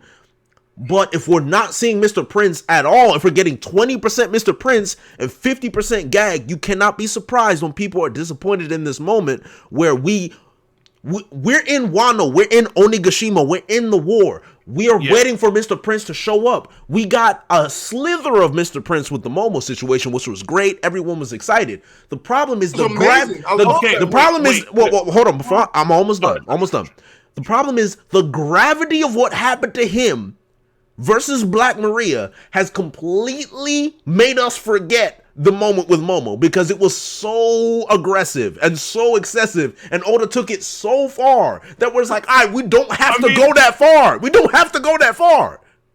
That's the point. So, all right. So then let me throw some things your way because like, and this is why I'm trying to talk like in more of a general sense, but let me try and pinpoint in your thing in particular now. Right. So when it comes to the espionage aspect of Sanji's character, I think that Oda is trying to highlight that clearly with the raid suit stuff. Where we've seen that a few times, but there's that comedy kind of mixed there once in a while. Yes. But the Mr. Prince aspect of it, and this is where it's like you get that in pieces, and we have gotten that in pieces here or there throughout like the entire arc, I would argue. But number one, again, Sanji, but he's more of a leader at this point in time in the post time skip. I don't know if you like that. I do. I like it. I like it. I don't have a problem with it. Yeah. And then the second thing is that, and I can't speak for like the latest numbers, but when I think about what Oda said, or what Sanji's voice actor said about how Oda told him that Sanji would quote unquote never be this cool again, right? And how, when I recall during Whole Cake Island, or at least I think during Reverie, right? There was a character popularity poll, and then Sanji was number 3. Like a few hundred votes behind Zoro. Right. And Zoro's been number 2 for like forever. Except for like Law when he had things just Rosa. Yeah. So it's like when I think about it, it's like Sanji's popularity over the course of the post time skip has risen as far as I see it. It's actually risen to the point now where, again, in the current things, I have no idea because there's some weird bot shit going on with the global ones. There's bots going on. People are like have like multiple different email addresses and that kind of shit. VPNs being used. I don't know. Right. But in that poll, if Sanji's only a few hundred points behind Zoro in terms of popularity, then at least in Japan, I'll say that because that's a Japanese thing. Whatever is going on with Japan and Sanji, folks have been digging it. So it's to the point where, like in Japan, in the end, for example, when Sanji had like the raid suit moment, that'll be trending just as hard as Zoro's moments against, let's say, Killer or Kamazo. Right. So it's working in Oda's mind probably because Sanji, whatever's going on with Sanji, people are digging Sanji more in Japan specifically, and that's the biggest market for One Piece, obviously. Right. So I see what you're saying. Where more so is really nice, but at the same time, if Oda feels like it is working because he's seeing Sanji's popularity rise, then isn't that like saying like, oh, the Japanese audience, they just love to see cute choppers, so there's no point in him actually having cool moments. Ooh. Let's keep him cute. I'm not saying that. What I'm saying is that Give me the book. I'm saying if it makes some money, does that mean it justifies the actions? No. What I'm saying, wait, hold on. Because the issue here is that because Jay said that people want to see more Mr. Prince. Yes. Right, but it's not. But Oda's not. I mean, I don't think Oda writes One Piece to satisfy a certain demographic. I don't think he's like, oh, this demographic wants to see this. Oda writes what he wants to write. That's what he does.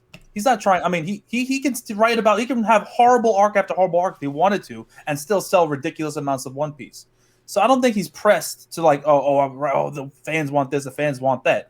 I don't think he writes like that. Well, I think Cole has credence. If you look at how the Reverie was cut short, it's because the fans in Japan wanted to see the Straw Hats, and they actually rushed the Reverie. So Cole actually does have a little bit of credence with that. He does. And so it's like that's what I'm saying. It's like so like a lot of folks in Japan have been saying, like even the actor themselves or voice actor himself, he said that we all like the race suit shit. Like it's actually pretty damn cool. It hits those Japanese Sentai roots, and then like people have been digging that shit. And then within that Sentai, you have the invisibility power, where it's going to be probably used more so for espionage. And we see it, in the I don't doubt the Japanese audience likes it. Wait. But that's the weird thing about it, though, right? Is that like I feel the majority of us, right, in North America, at least the people within the community who follow it a lot, like are hyped for Reverie chapters. Like to me, the peak in terms of the community, it's like we got to the Reverie. I'm like, who is Emu? What is this giant straw hat? Like, what are these bounties? This is amazing. So to me, it is a little concerning that like if he is writing it towards Japan wants more of the straw hats and they want more Luffy, but I'd be concerned. But I don't think it's that. So I think you're kind of onto something, but I also disagree that he's doing that because I don't think he is doing that. I also agree with Zoro that he is kind of writing his own story. Yeah. So my claim is that essentially speaking, what Oda, I think, is seeing, I'm not saying that he's necessarily doing it for the fans, but what I'm saying is that what he's written about Sanji, what he's witnessing, he's seen that it's working in terms of Sanji's popularity is risen to where Sanji, again, like based on that poll and like other polls you can kind of gauge that are like not like bot oriented or like VPN use that kind of stuff. Sanji and Zoro are really close to popularity, like really like neck and neck. It's kind of insane. Are you saying that this last votes have been shenanigans were involved?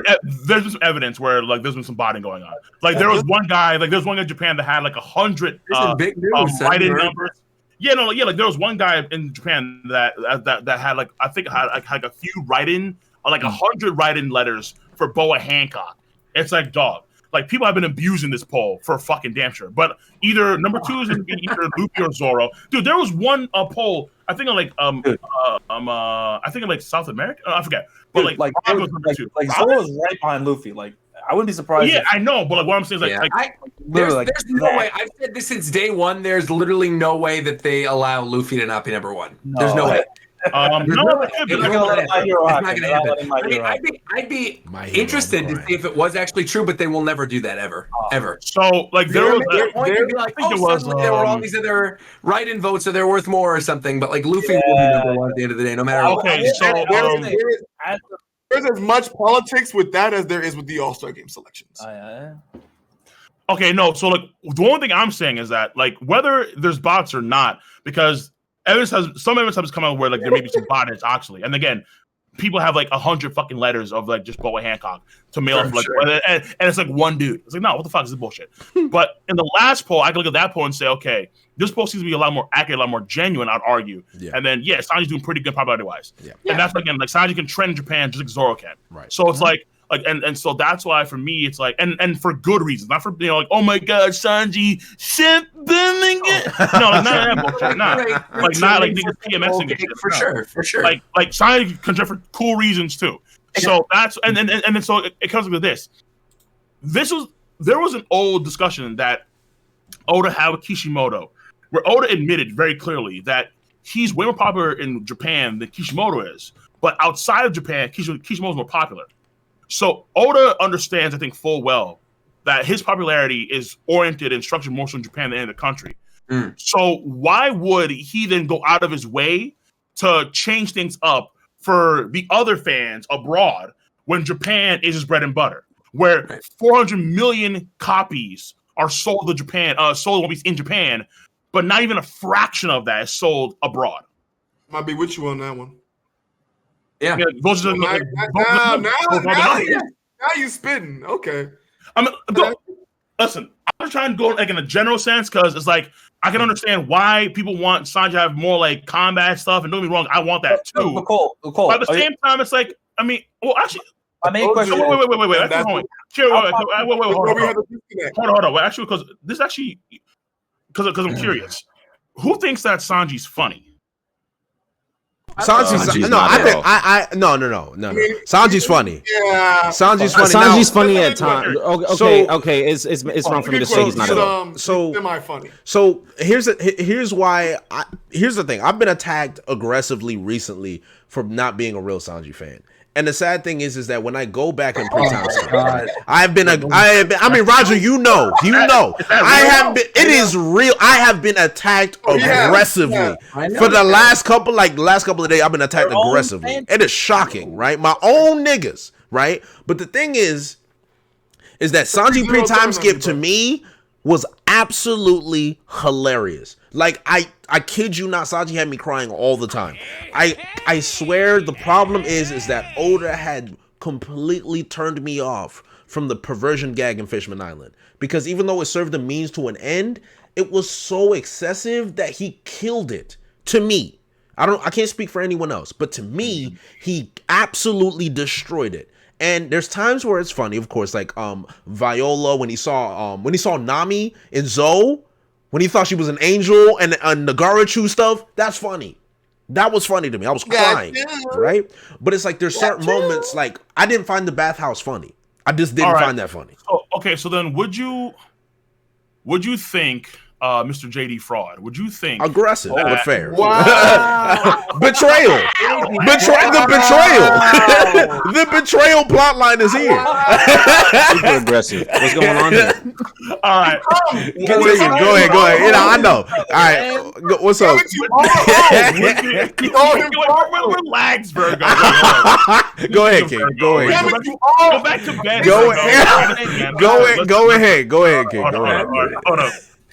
Okay, would you say that there's some residue, like some hesitation in Sanji's comedy ever since Fishman Island, because it was so it was very aggressive, in your face, like almost every other chapter, Sanji, meme, blood, like all this bullshit, and then you're not, and then after Fishman Island, you're like, okay, do I really want to see more of this stuff when we got so much of it in that one arc? Do you think that's like part of it? Maybe I think it's more of a case that in Fishman Island, I did not like what happened. And when you find, there's always a residual effect, right? And there's moments where I'll find it funny because it's in small dosages.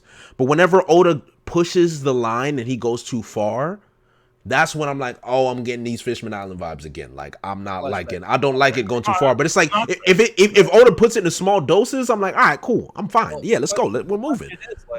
I think in general, like the gags of a lot of the strides have been overdone. Post times get more than usual. Like I'm telling you, I love Brook. I really love Brook. He's one of my favorite strides. The skull joke shit. The panty jokes and the skull jokes are getting old. They're getting old. They're getting old. I'm absolutely sick of it. They're getting old. I'm sick of some of the Chopper stuff.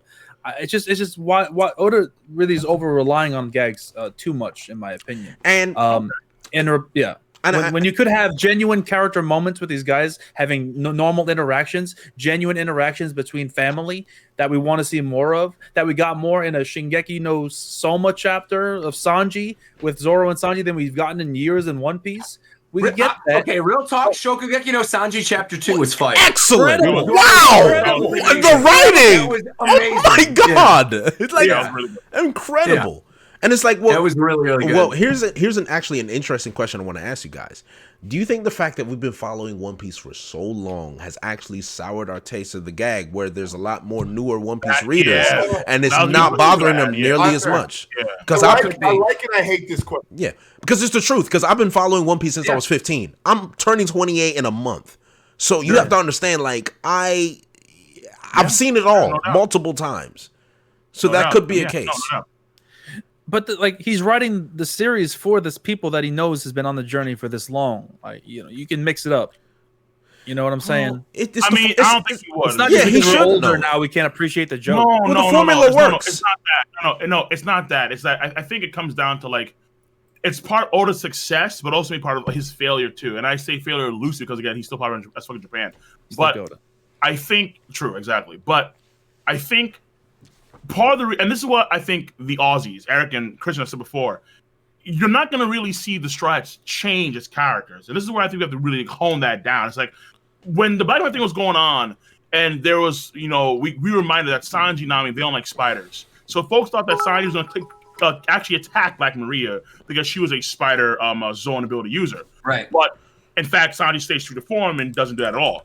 Now, it's kind of like because Oda has written these characters the way he has for so many years, and they haven't really changed that much in terms of their character growth, then maybe that success of like keeping the same way is also hitting inflection, making the story better, potentially. Because maybe Sanji or Zoro or Luffy or any of the Chopper, maybe they could be better characters if Oda's actually willing to change them up a little bit more, make them a lot more serious. Like Luffy's still fucking around the new world. Why is that happening, dog? Like he should be taking it more seriously. But at the same time, that's Luffy. I don't know. Zoro, I think, is actually Degas as a character. But that's a whole other subject down in the front. But I would argue, ultimately speaking, I think that if you have this success over these years with how they are and they never change, I'm pretty sure Oda's going to keep it that way until the series is over. Honestly. Yeah, I think the moment that we had in this chapter, bringing it back to 1005 again, with him asking for help from Robin, still is a character point in Sanji's favor, right? That he's not afraid to ask for help. Right. I think it ultimately boils down to people thinking that he's the butt of the joke too many times, when ultimately he's respected by the general public that you bring up time and time again with like these polls and everything as one of these big three. And now you're introduced to these threats. Jinbei's on the crew now. Yamato is involved with all this. It's like we have a lot of other really strong characters that are involved, where before it was like, no doubt about it, Luffy, Zoro, and Sanji were the big three. Right. And now, that gets thrown around a little bit. Now, it's not changing necessarily Sanji's character, right? Sanji, at the end of the day, much like you were saying, Cole, really still hasn't changed all that much, nor do I think he's going to change that much by the end of the series. I think it's just a matter of, not having him be the butt of the joke as much. But that's not my concern. This chapter felt like a one-off to me, and I'm like, okay, cool. We're moving on to the stuff with Jack now, like moving into the rest of Wano country. Like, what do you expect from Sanji to maybe move it away from this? Because we're kind of going in circles at this point. Right, we are. What do you expect from Sanji within the rest of Wano country? Or what would be, like, good for you? What Can I go first? That would make you happy? Yeah, go ahead, Matt. Go ahead, Matt. What's satisfactory? Okay, so obviously I think he's gonna fight a commander. I don't care which one it is. If you want my preference, I say King. Right? I think stylistically the matchup would be pretty nice. I think it could be an all aerial battle depending on where Oda takes that. And then afterwards, what I want him to do in regards to the espionage shit that Jay was talking about and that we all want from Sanji. Sanji is the one to let everyone know that Drake is actually working with the Marines, or that CP0 is in Wano, and that they have forces coming in. I think that would be perfect for Sanji. Yep, I agree. Then you leave it right there. But let them know, or do you think him interacting with CP0 and actually cutting interacting with CP0 because look, I've said this previously, more so as of lately, that coming out of the time skip, right? If you were to ask me what Sanji's fighting style would be, like what my preferred Sanji to do, would be a Rukushiki master. You have a pirate / Rukushiki master, and Sanji is using fucking Skywalk, Aki, and Diablo Jumbo with flaming Rankakyus. Oh, that's disgusting. That's nasty. Yeah.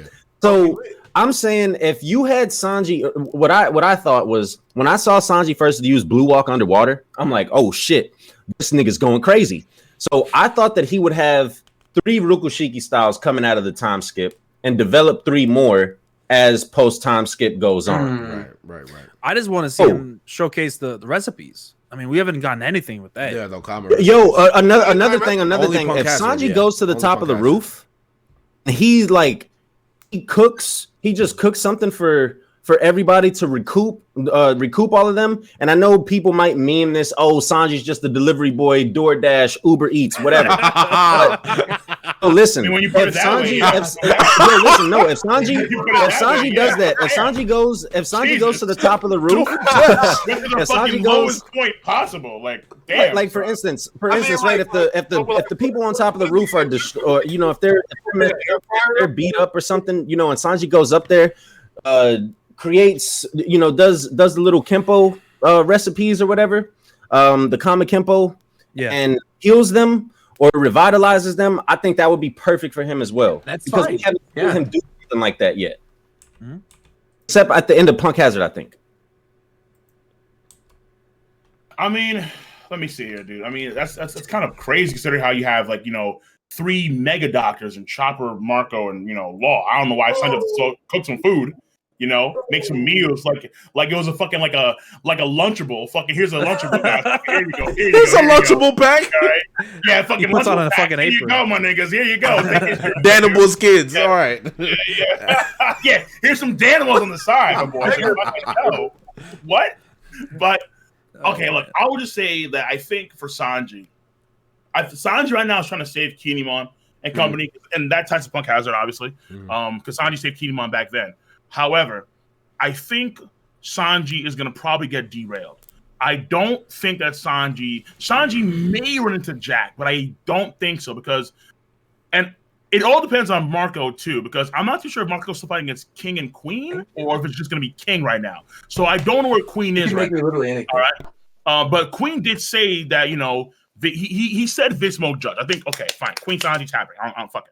I mean, the guy's like weird mecha shit. And I think what Sanji's going to start doing, either against Queen or Jack or King, I don't know whatever's going to happen with Sanji's fights against Commander.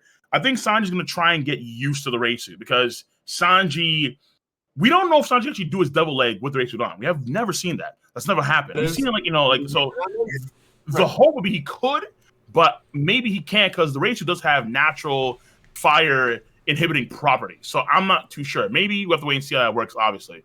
And then real quick. Well, just because you just brought it up, the thing about potentially getting derailed from the room and saving Kinemon, do you wonder if maybe the gag comes up again if he runs into Toki? Like if Toki's in there and alive and she's the one with all the scabbards right now, and he gets in there and sees Toki, that he's gonna be like, oh my god, a beautiful woman, and he ends up going in a different direction, or because I think that would be something that would then upset people, going back to what we were talking about before, where it's like there's no way you're making this gag now. No. Okay, so no, I'll tell you right now. The reason why is not because of Toki, it's because of Yamato. Because Yamato has Momo in her chest, and then so this is co-sign with probably Brook and Kinemon at some point where Yamato is gonna Yamato and Sanji is gonna meet up, and then with Shinobu, and then she's gonna Momo's gonna peep his head out, and then says, "What the fuck is this? Wait a minute, yo, screw this kid, cut his top knot off him."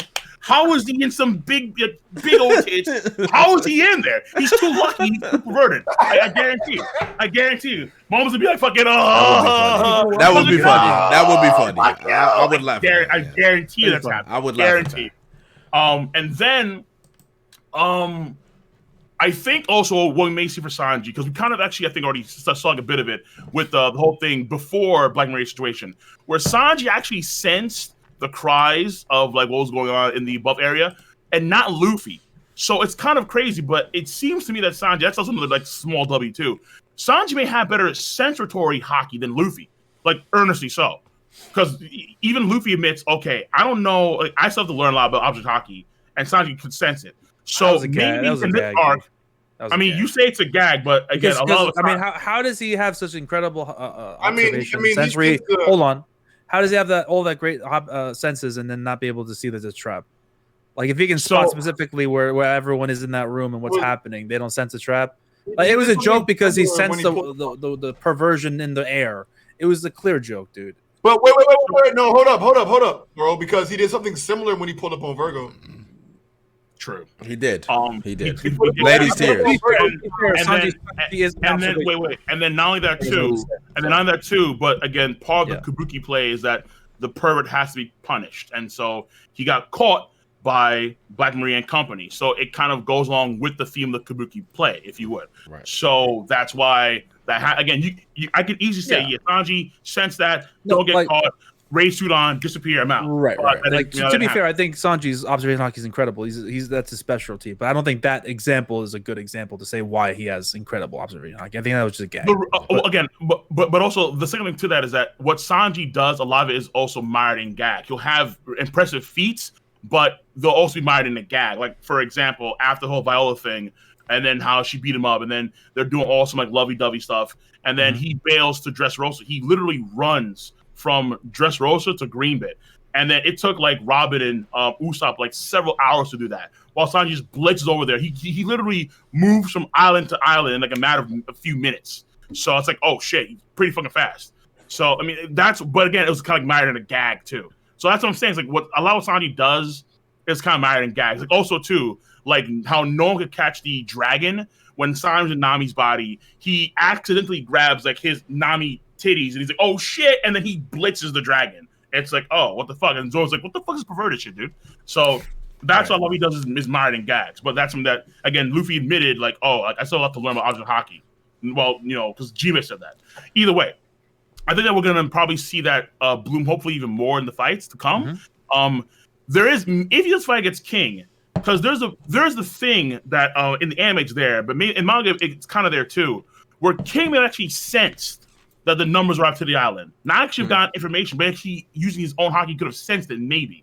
And that's where he also could sense Sanji's presence too, because Queen and King didn't know what was going on initially with Sanji saving Momonosuke, but then King actually may have sensed that and then actually tagged Sanji. So it depends per se. But I mean, I'm for Sanji forever.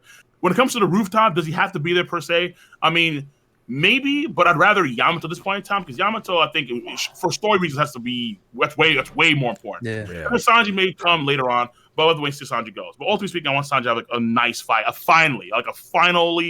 nice clean fight with someone, and then we wrap it up nicely, and then all these problems that we have now with the folks that we have now with Sanji are just gonna go. It'll go away. It will. It'll 100% go away. And that's the thing that I want, people really to understand is like at the moment in time, it's like we're week to week. All right. Can you imagine people reacting week to week to Dressrosa? Like, come on. Come on.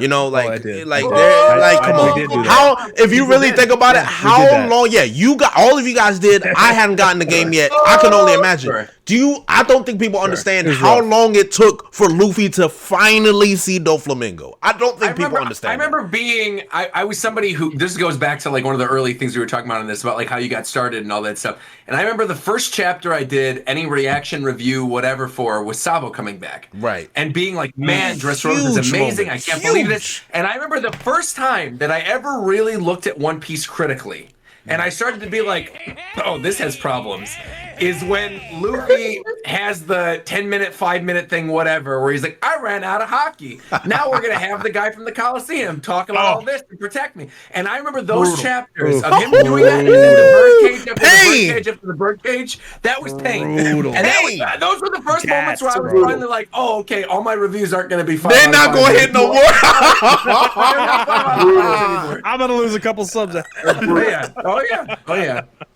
And that's one thing I really, that's one thing I really want the community to understand is like, the community gets so angry at certain points, and they have to understand this is a week to week experience. People have their initial reactions, and over time you'll be fine. When you binge One Piece, it will probably be good when you read everything as a collective. But week to week, sometimes some things are just painful to deal with. And it's we are really week to week. And another thing that kind of bothers me is like, if you want a live reaction where you're having a genuine live reaction, how are you gonna expect us to know every detail about every aspect of the chapter Exactly. in the moment? Exactly. Like, there are so many.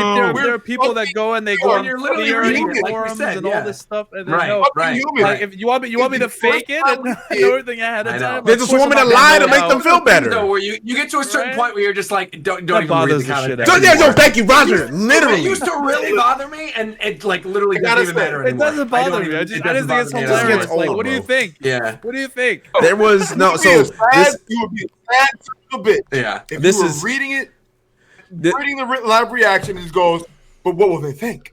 I should smile. Right. Like, what the fuck? No. So I'm gonna fucking act how I want to fucking act. React how I Believe me, want to if react. Exactly. If It's I like wanted to better fake for my worse, live Grego. reactions, Right. It's like, if I it's like wanted to fake my live reactions, what I would do is during the chapter in which Big Mom get amnesia, what, like 8:31 or something, I would have sat there and been Right. like, "Wow, this is such an interesting direction." bro, imagine, I bro, can't believe you managed imagine. to pull this off. Bro, Amnesia? Roger, imagine that. It's like me, Yo. a Sanji fanboy. I'm I'm looking at Sanji. He has the race suit. I'm going crazy as fuck. Big Mom has amnesia. It's like my niggas. There's no way. There's no way. It's They're impossible. gonna stay on a weasel that shit. You really had me. You had me in the first The half. first half. And what It happened? was- yeah, exactly. Come on now. Just like Come on now. And then you look. now. That chapter to put it in perspective, like people don't understand. I think people just forget about this era of Rogersbase, but literally that chapter, from that chapter on until about probably the end of the year, I did not do One Piece reviews or reactions regularly. I didn't. There were weeks I just stopped doing it. I just couldn't do There were it. weeks I skipped. There were weeks I did like 3 chapters at once, Oh, and then you I was were like, so I'm not doing heated. any other One Piece videos. Hunter x Hunter's better than this You were so garbage. heated. And I did that for like 6 months. And all Bro, of a sudden now Act things go back to 2 normal, and people are like, oh, it's fine. But no, man. There was Yo. definitely a time where it And that was reaction is Roger. Roger was like, rough. Yeah, dude. I mean, that's how I Bro, felt. there were moments in Act 2 that just sucked dick. Just absolute garbage, fuck. Bro, absolute they were garbage. like I remember like the Rebecca shit was awful. Whew. I just Oh, remember yeah. like there were some stretches during the Coliseum in general that was just how could you make a Coliseum arc boring, bro? I don't know how you did it, but Oda found a way. It was pretty in some They skipped respect. like all the good fights. I mean, Like, there was a lot, thing, there's a lot like, of good moments there, but obviously Sabo Bro, being there, chief dude, among yo, them. But there was a shot of Frankie with like some popcorn watching the Coliseum fight with Sanji. I'm like, how come we're not actually like watching this shit? Like, how come I was actually drawing this shit full on? As we have Luffy and Don Chinjiao, confidence, we're like, whoa. And then we get like 1 page of that fight. And then we double back. And then we have like Sanji, Frankie, Kinemon, Zoro, other Disguise, shit. And yeah. by the time we get back, it's like already I'm glad done. you bring that up. I just did. I was with Brago. The two of us did a video with Grandline Review a little while ago, talking about like bounties in the series, and the character that I had to cover was Don Shinjiao. And going back to that and remembering, I'm like, damn, this dude at the time was one of 5 characters in the entire series to have Conqueror's Haki. Had a crazy high bounty, had history with Garp, and now he's literally like a fodder side character in the Grand Fleet. He's a meme. He was 1 of 10 at a time. 1 of 10 with one of the highest bounties in the series. Mighty have fallen, dude. Shit. Unbelievable. I can only Going imagine. to bits. I can only imagine if I had the audience I have now when I reacted to 970. Odin versus Kaido. man.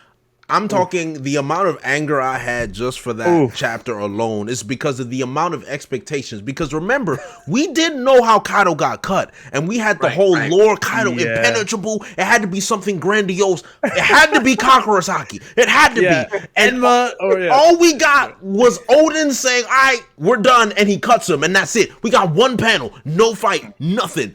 I was so angry. It was That's how iconic that chapter was. I remember where I was when I read that chapter, and it was like, oh, this is fake Momonosuke over here, save your son. And then I remember that vividly. I was at a friend's wedding in the before times, before COVID happened, and we were staying at this hotel in Sacramento, and I went outside because we were staying with Reagan and her parents, and I went outside at this outdoor mall and recorded my live reaction on my iPad to that chapter. I don't even think that reaction exists anymore. I started being like, "Are you serious?" Deleted footage, bro. Oh, Deleted. yeah, I was gone. Bro, Voice like, I went to the voice century forever. Bro, that's the thing. Like, Like, if you really want like an honest and genuine reaction, bro, like as a reviewer, and when a bad chapter happens, you just kind of like have to side to yourself. You're like, oh fuck. I gotta be honest here, but I'm just gonna get roasted. You People are have gonna to hate double this, down. but you gotta have do to. it, though. You have Yeah, to. you have to be open with bro, yourself. bro. You gotta Yo, do yo, it. So yo, That's the the only way to go. real quick, Only way to go. the most recent example, the Jack shit, skipping Jack versus Enoch. I'm like, nah, Bro, that was Can't be bad. serious. That was bad. Yeah, right? that was And bad. then like I was having a like, of course people are like, no man, Mammoth Boys on it. not Mammoth only Boys. And he has to skip. not only that too, but listen, I would argue this too. I like the Nami Usopp skip. Why the fuck is Nami Usopp being skipped when Why? Ulti already Yeah. gave the fucking head in? Yeah. Yeah, Why? And look, yeah. bro, like I had a fight with my chat, but I don't give a fuck. Listen, because no, hell no. You This know- is why, and listen, I'm gonna say it a lot. I've been saying it for a while actually. I think the anime is fucking better. I think the anime is General consensus. Yeah, the anime is just It is flat out definitely. This is it's better, definitely period. Yeah. It fills in so many gaps nicely, dude. It Yeah. really does. It's fantastic. I Yeah. love that shit, dude. That's what I'm saying. Honestly, this time around, well, like let's say arc rating in the future, I'm gonna try and separate the anime from the manga because the anime is just better overall. It's better product. And honestly, I make it to the anime. So King is the manga. King is the anime I will say canon one over the thing talking manga. about skipping And fights. this arc You ready? yeah. The anime is canon in Ready? Wano. The anime is canon in Wano. Uh, Yes. Because No. the reason why I'm taking. the reason- Oda made a comment. Hold on. Matt, the reason why is because there was actually notification that that Toei and staff they do ask Oda on certain things here or there. Make They sure that ask him they're- about that for movies too. It doesn't make the movies canon, Cole. Well, Okay, hold but on. for the No, anime? No, Zoro. It's very Some of the movies have canon Very aspects. Some of the the entire movie isn't Right. canon. No, But no, this but there arc are is very canon things in those movies. Exactly. I also Same with the know- anime. to be- More canon Bro, things from the I also anime. think I truly believe this. I feel like when we get to the end of One Piece and we get that final war, you're gonna see characters like Baccarat and Honey Queen and hope all these so. random movie characters Oh, are with probably gonna show Baccarat. up in the final With war. Baccarat, I really hope I so. will put money on it. Bro, I really I think know they're the gonna first thing you eventually- mentioned. I know the first thing you mentioned are fucking Honey Queen and Baccarat. Baccarat, baby. You want to see Baccarat? Bro, please. Zoro, I know your reservations. I know your reservations what about I'm the anime and the manga and how they're not canon. Yeah, Of course. Really Um, quickly talking about the skip course. fights, and this is my biggest fear right now is because once we got past the rooftop and now we're focusing on all this other stuff, we're gonna be on distraction duty, going from place to place to place to place, and then we're just gonna skip an entire portion of the fight on the rooftop. That is my biggest fear. Like when the time we get back from the rooftop, Luffy's already Zoro will be recovered from the down. Emma's broken. I Yeah. sort of wonder. I talked to my chat about this during my last. I would hate that, bro. I'll be so If I- mad. I kind of wonder if that is the direction we're going in, and that we're oh getting my these God. Toby Roppo fights So during mad. Act 3. I'd be so so that when we mad. move to Act 4, we actually get most of Act 4 Wait, focused on. I the hope rooftop so. thing. All I'm saying, if Zoro gets bodied, I want to at least see him get bodied. I don't want to like have him be bodied off screen. Yo, but Please, imagine I don't- Emma being broken off screen. Imagine. Oh He's my not getting god. broken. Imagine. That would be The Tetsu immaculate. might get broken, but not. Oh fucking yeah, of course. Zoro breaking Enma. Zoro is not breaking Enma or Wano. He's He definitely not breaks breaking the sword, it's that. gonna be No, Sandai. Sandai. No way. Sandai can break. Yeah, Sandai can break. Yes, Sandai if he can- breaks the yeah, sword, yeah, it'll be because you have to Sandai. That's need what I that. just Yeah, said. agreed. Yeah. Agreed. It'll be Okay, it'll be so Sandai. So go ahead, King. Go ahead. Matt, Why? you're low. Okay, wait. Why am I low? so Why am I low? Zoro. Yeah, Yeah. Y'all hear I don't it? hear Matt at all. We can hear you. We can Well, hear you. Virgo, Right now. I can hear Matt too. Virgo, I can't hear you're Matt. low too. So I mean, I don't know. I can't can't hear Matt me? at all. I can hear you, Hello? Matt. I can Hello? hear you. Hello? Matt, I Yeah, can no, hear I you. can hear you. I can hear you. I can't hear Matt. Let me. So let you, me leave. yeah, leave I him come can- back, Zoro. Oh really? Okay. Yeah. Zoro. Hello. Because my Hello? question was Hello? Yeah. Okay, I hear Matt. Go ahead, cool. I know. You All right. hear So me now? Yes. my question is. Okay. So my question is, ever since chapter, I think it was 1001, 2002. Yeah, Mhm. we've had back to back chapters of nothing but fights for Zoro Yes. and Luffy and so on up the rooftop. It's incredible. That is that is so rare. I don't think it's ever Unprecedented. happened ever. Unprecedented. Yeah. It's So then never it's happened really- before. I don't think. Without It skipping is. around. Yeah. Yeah. So yeah, No. exactly. So then, is it really that big of a deal if we deviate to the other Yes. fights underneath? No. No, I don't think so. No, Cole it's has a not. point. No, it's Cole, not. Cole has a No, good it's point. not. It's not that big of a deal. It's not that Yeah. big Cole of has a a deal. good Let me point. explain He why. has a good point. Yeah. Because we saw so much because we saw so much of the fight. The anime is gonna feel on top of what we already got. They're gonna add. You can though. You can. I don't want to wait for the You anime. said what? Bro. What'd you I'm say? trying to wait for the anime to get the canon material. Zoro, we got more than we thought. Zoro. I'm not even saying wait for the anime. I'm not even saying that. What I'm saying is that any time in one, really halfway through Whole Cake Island, something was ambiguous in the manga, they clear it up in the anime. Yeah. Absolutely. But like, that has been the case, Zoro. And look, I know you had your reservations about the anime. No, it's not it. I think the anime has been incredible. My main issue with this is something that Oda's been doing for a very long time, right? You can shift away from a fight and then go back to the fight where you left off. You don't have to have the time skip where other things were happening, so therefore we can't go back and see what happened. That's bullshit. I will say though, I will say this as somebody who's experiencing Naruto for the first time right now. I will say this: I appreciate that it doesn't just go back to the same point where we were on the rooftop, because I just got through a couple weeks ago. I got through the Konoha Crush story arc, and having Sarutobi standing there with Orochimaru with Enma sticking in for like 10 episodes in a row. That was aggressive. Where he's like, I'm the pillar of the village. And Orochimaru was like, well, you're not going to take my soul. I'm the pillar of the village. And then jumping back to all these other fights and then coming back in the exact same spot. Bro, I was binging it and I was still like, this is painful. I understand that, but the rooftop's not the equivalent of them just standing around playing. I know. Zoro. So this is my question. This is my question. Legendary ninja. I mean, it's like Yonko and Supernova, it's kind of the same. Where are you in Naruto? Naruto? You're in. Oh. I just Zoro. Finished, do you really I think? just finished Search for Tsunade is where I am. I'm the Sasuke retrieval right now. Zoro, you're in for a treat. You're in for a treat, Roger. You're in for a very good arc. So good. I just met Kimimoto. Is who I just met. He's good. I like him. No spoilers. No spoilers in the chat. Shikamaru's go. Yeah, we're good. We're good. Zoro, I'm gonna ask you. Would you have a Would you have a problem, or do you think that we're not gonna see Kaido's form or Kaido's hybrid form in action? Do you think like we're gonna see everything? Because what I think is about to happen the next couple of chapters is that the matchups down in the dome will be set up, and then we'll potentially see like hybrid forms from the calamities, considering that they're all damaged now. Jack, King, and Queen. So after we see their hybrids, right? Let's say we go back up to the roof. Okay. And then we not right back at the moment that we were, but pretty close to it. And then there's just a back and forth now from that point on where Oda's swapping in between all of the different fights. I just don't like the fight swapping in general with One Piece.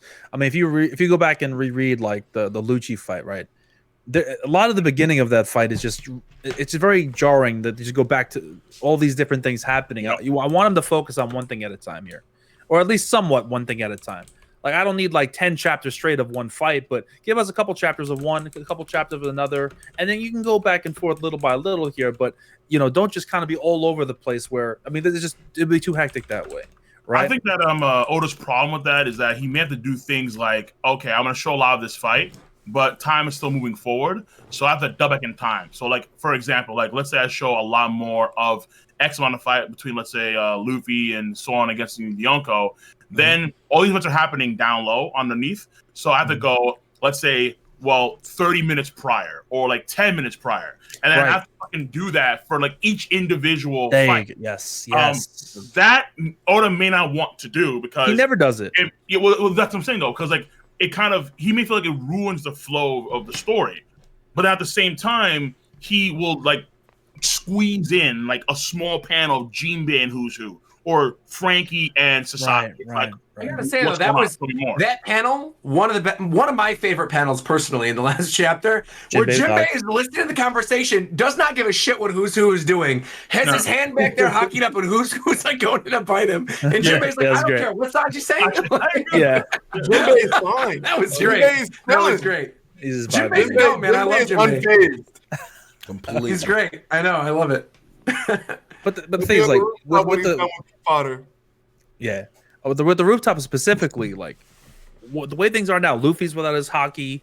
You know, the hybrid form just happened. Big Mom is getting serious now. For it to miss right now what's happening would be a disservice, especially the kid, who I think more than anyone needs to show something sooner rather than later. Yeah. Bro, I can't even talk about Kid right now because Kid is a fucking disappointment. He is a disappointment. He is listen. He is Brock Lesnar. He is a glorified Brock Lesnar right now. Bro, that is what Kid is. You stole my line, I don't bro. care. I don't care what y'all have to say. I don't care who has to say anything about it. And right now, listen. This is what I'm gonna say. There is tremendous upside. Like right now, I'm not too high on Sanji. I'm not too high on Kid right now. But I still have hopes for them. I still have high hopes for them. So my problem with Kid, what he initially said when he entered the fight. Kaido can be hurt by physical blows. Last time I checked, your slams are physical blows, are they not? So this is what I'll say. If Zoro is the one that takes the driver's seat while Kaido is down, okay? Or not while Kaido is down, while Luffy is down. And you listening, Anthony? Are you listening? Listen then come on, bro. Bro, we need to have a real discussion. Now, I think that because of Kid's crazy devil fruit, that could be compensation for his lack of Rio. So Kid could potentially get a hockey bloom during this fight, where he's using Rio to damage Kaido internally, along with crushing him, or we have yet to see all that his devil fruit can do, and his devil fruit will enable him to close the gap and the fact that he can't damage Kaido right now. Yeah. I mean, honestly, dude, I think you're being so generous. It's kind of crazy. I think I am. I'm being very generous, King. I'm being very fucking generous. Look, it's like I think that because right now he's the least impressive up there right now. But too many folks I think put a lot of stake on this whole hockey blooming thing. It's like think about Kid's character. Think about how he's designed, how he operates. Do you think that he's some crazy technical hockey? Like, no, hell no. I'm metal, I'm punk, I'm fucking cool. He's a berserker, exactly. Anyway, it's like a berserker. Like hockey. He's got Cole. He's got King's hockey, Cole. He does, but I don't give a shit. Save that for hockey blooming can be saved for like the Straw Hat. So like you can see maybe a Jinbei hockey bloom or an Usopp hockey bloom, Sanji, Zoro, other characters get Tammy, and you can argue that because Enma, Zoro's hockey is blooming as we speak. So it's like you can argue these things in various ways, but not for fucking Kid, dude. Like Kid is just, I mean, like listen, like people thought like Kid. He doesn't have a flashback, dog. It's like, who is this nigga? Like, for real. So Look, Cole, so let me just say one thing. Go ahead. Say one thing. Kid was portrayed earlier in this arc. He doesn't have a flashback. He was portrayed earlier in this arc to be at least physically on the same level as Luffy. Man.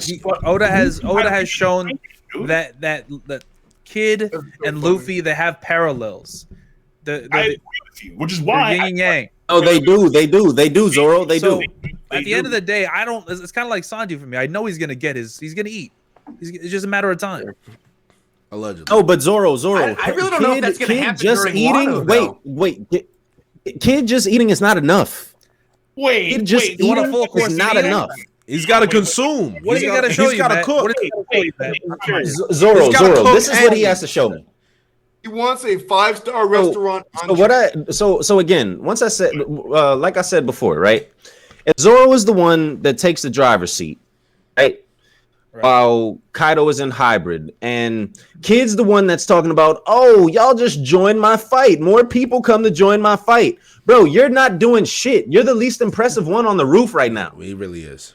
What are you talking about? Killer's been doing a lot. Killer's been fantastic. This dude, Kid needs to shut the fuck up, and he needs to handle business. Pick up that fucking sword like everybody thinks that giant sword. Pick up that sword that everybody thinks that you're gonna pick up. Right. I don't know. Use your devil fruit in a more skillful manner than what you've you've shown thus far. I want to ask you, because realistically, do you think that's like going to be an Act 4 thing? Because we were just talking about the Toby Ropo and jumping away from fights. Like, I do ultimately feel like with the way things are being set up right now, is we may get the Toby Ropo fights Act 3 still have a while. End up Act 3 with the landing of the what's it called, of Onigashima on top of the flower capital. Act 4 opens with the Kaido flashback and finishes up the stuff that happens on the roof, which is when we maybe get that moment with the giant sword being pulled out and all of that. But I mean, I feel like we're a ways away from that. I don't necessarily think like Kid's big moment is really even going to happen necessarily in Wano. But the thing is, Roger, this is my thing. And the reason being, like, any arc we've ever had, Luffy's fight and any fight he's involved in, even if it's with multiple parties, is always going to be last. Always. So you're always you're gonna get the ending of the Toby Ropo fights and everything before anything with Luffy or anybody on the rooftop. Right. Close. Oh no. Wait. Okay. Look, Roger. Go ahead, King. No, just real quick. Roger, you see Kid being a mainstay player after this arc? I do. Yeah, I do. Yes, and I'll explain why. So I think he will be if we go to Elbaf next, which I feel pretty confident that we will. Due to the fact that Kid did take on somebody who was within Big Mom, lost to the Big Mom Pirates, but at least took on the Big Mom Pirates, and we may get the continuation of that moving into Elbaf when we get more with Big Mom. But I do think that he will be a mainstay moving forward throughout the rest of this. Yeah. I don't know. I mean, because Roger, when else are we gonna get that flashback? That sure as hell won't happen during Wano Country. We're not getting the Kid flashback. Maybe call me crazy. Maybe Kid just doesn't fucking matter. How about that? Roger. To touch on your point, what you said, and what you said about you're crazy. Kid matters. What you were saying about the even when Oda, real quick though, because my problem is that like I've been hearing so much about I agree. Even when Oda had the supernovas, he said that he had no real plan for the rest of them except for yes. But the problem is that what we're seeing now is is essentially like the honorary strat in Trafalgar D water law, loved by like so many people across the fucking world. The whole and government. Then Eustace Kid, who's here, he's edgelord, like has some Eggman form, and he can't damage Kaido. And it's like, all right, like, but he's still a punk and he's still hardcore. And look at me. But it's like after we have to do the Kid's ass too. Like, no, why? Kid is not the type to follow Luffy. He's gonna go and do his own thing. Yeah. He may try and attack Shanks. Shanks like, get the fuck out of here. Do it again. I think people have the expectation. Give me your other arm, nigga. So there's a couple of things. One quick thing. I'm gonna let Matt go over this. One quick thing, just because I don't want to forget about it, is I think the reason people have that expectation for Kid, and the reason they don't look at him the way that we look at like Capone during Whole Cake Island or something like that, is due to the fact that Kid has always been, since his introduction, propped up alongside Law and Luffy. It's happening right now in Wano Country. So I think considering so much of Dressrosa was focused on Law and people really, really love Law, I think there's a lot of people, and I'm not saying this is necessarily right, but I do think there's a lot of people that expect that Kid will get the same type of Law treatment eventually. And I agree with you, though, and I think this might go into what Matt's saying. I don't necessarily think we're going to get that. I think Kid might be Capone level in terms of the amount of relevancy he has to the story. That is aggressive. That is very aggressive. But I mean relevant to the overall story. Let me go next, please. No, you're up next, Matt. You're up next, Matt. Go ahead. Go ahead. Yeah. Go ahead, Matt. Go ahead. Well, Spicy. point. Spicy. He said, go ahead, goes like, one quick point. Just respectfully. It's a quick point. I'll let Respectfully. Let him go. All right, you on the clock. All right. It's a quick point. It's a quick point. Don't be a Taekwon King. I swear to God, if you include the cover story, I guarantee you Capone has more screen time than Kid does. Okay, that's fair, but that's my point. Okay. Look. That doesn't matter. That doesn't matter at all. Allegedly. Now, to answer King, right? As far as his point with Kid, and do I think he's going to be relevant to the story going forward? I think that every single one of the Supernova are going to be relevant going forward, because the Throne Wars do not end with Wano. Throne Wars are going to continue, and I think that is what is going on right now. So the supernova at some point or another, there's going to be a couple of them that fight amongst themselves. And Luffy is going to get a one-on-one fight against at least one supernova, okay? I think we can all agree here that supernova is going to be Kid. I think we can all agree on that. Sure. So as far as is Kid going to be very generous? Maybe that is. I'll take that. Goddamn church. I'll take that. Very I'll take generous. that. I'll take that. And then I don't think we can to go into what Roger said something earlier about when I think that the sword thing would happen with Kid. Right. Yeah. Okay. So this is the thing, right? In terms of a Yonko, and in terms of the scale that we saw a Yonko be defeated, or what it took to take a Yonko out in Whitebeard. Okay.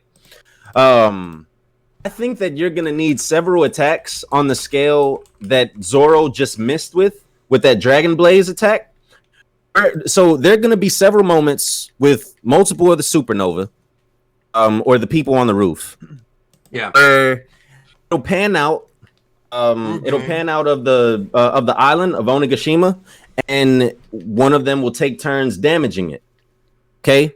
I think that'll be the case for Big Mom, for Kaido, so on and so forth, for these big players, and then Onigashima will be destroyed as it's on its way to Wano, or to the Flower Capital.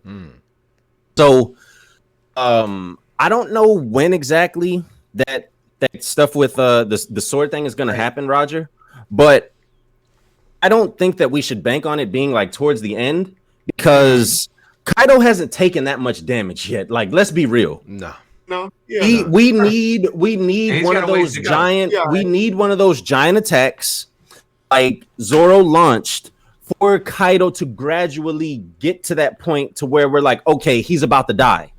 Right. It's like Whitebeard. Right. Whitebeard, there were several attacks where Whitebeard, where you're like, oh shit, that was a huge ass attack, but he was still alive, he was still kicking, so on and so forth. So I think the same thing is going to be applicable to Kaido. Yeah, and I think that's a good point, because ultimately, if you lay it out like that, right, and you're saying there need to be these really big moments to get to the point where Kaido can eventually die, like we still haven't seen what his hybrid form looks like. Like, we're going to see that at some point. Well, we might not even see that during this act. Like, that could happen in Act 4. Kaido move away from that and not see it until the beginning of the next act. That's what my theory comes in is. Not only will we skip the fights or skip a portion of that fight, but when we do come back, like, Kaido's more damaged. Some of the good guy characters are damaged, and we miss to see what exactly happened to cause that. And realistically, when you think about the way that it was integrated with Inuarashi and Nekomamushi, right, where they had their Sulong forms, there was like a 10-chapter gap between when you saw them go Sulong and us eventually seeing them in their Sulong form. And that wasn't good, though. And then you see Jack Tux. I mean, but then that fight got skipped. So right. Okay, so honestly, dude, I'm willing to bet like quite a bit that there are, because remember, like, there's other fights too that we haven't seen as well. Like, for example, Carrot and Monet versus Paraspera. What the fuck's going on there exactly? Like, what, we haven't seen that at all. Sure. I think Oda could skip that fight for sure. Yeah, sure. I think that there are. I don't want to say that he'll skip a main Straw Hat fight per se, but if there's any fight of the Straw Hats that he could maybe skip, it could be like. Because we have Brooke and Black Maria and Robin. Honestly, I'm not too sure how much more of, like, I won't say skip, but like the next time we cut over to Frank Sasaki, it could be like Frank Sasaki, like we could have like, let's say maybe max half a chapter of that, and then it's over. That's it, done. A lot of the fight. I've said this. Right? Roger, exactly. I've said this previously, right? Happening. These fights in the dome, they're gonna be quick, fast, just like the fights in Dressrosa. Just like very Dressrosa. similar to Dressrosa. So and then the anime will fill that in. But I think outside of the commanders, so King, Queen, and then Jack, Kaido and Big Mom, we're not gonna have these long drawn out fights that everybody is expecting. So they're gonna be over quick. So now that we're on this topic, now that we're on the topic of we're on the floor, we're on the pleasure hall, and we're talking about these fights and how they're gonna be quick. We've mentioned Robin. Now, unfortunately, Robin was the mainstay of the chapter. She was the title of the chapter, and we have not said a word about Robin yet. I just Let's want speak on the queen. I just want to get your Jay, thoughts because one chapter. I know. One chapter. One chapter, but you have to understand come on. that's how monumentous this No, is. no, Jay, because It's a big deal. it's a Jay, big deal. Jay, That's Jay, what no, I'm saying. Jay. I'm saying that's how long the fight will be. It's Oh one no, chapter. of course, no, of course. Yeah, yeah. But, One full chapter. but there's I don't know I think about there's that. something we're missing, and I think a lot of people in the comment section. I'm sure you guys have had it in your comment section as well. People know that Robin is being targeted now. CP0 is aware of Robin's presence, sure, even though sure. I'd be shocked they didn't know. She's a hot They're aware commodity now. She's a hot commodity. Robin is Hot now a commodity. major plot point. One, I'm assuming we're all excited that Robin finally is relevant again. It's about time. Sure. You goddamn right. My question is has the story changed now that Robin is a main focus of the story? Because I think Robin is now a big plot point of Wano now. I No, genuinely because believe it. Big The- Mom even I brought think- up earlier during the story arc that she wanted Robin. I mean, that happened during. I think None of this is new information. It was right? like I think the series it was is gonna chapter get a little bit 1001. darker, No, and- chapter 999. Yeah, when they mentioned Nicki 998. Minaj. Yeah. 998. The I biggest think- thing, Matt?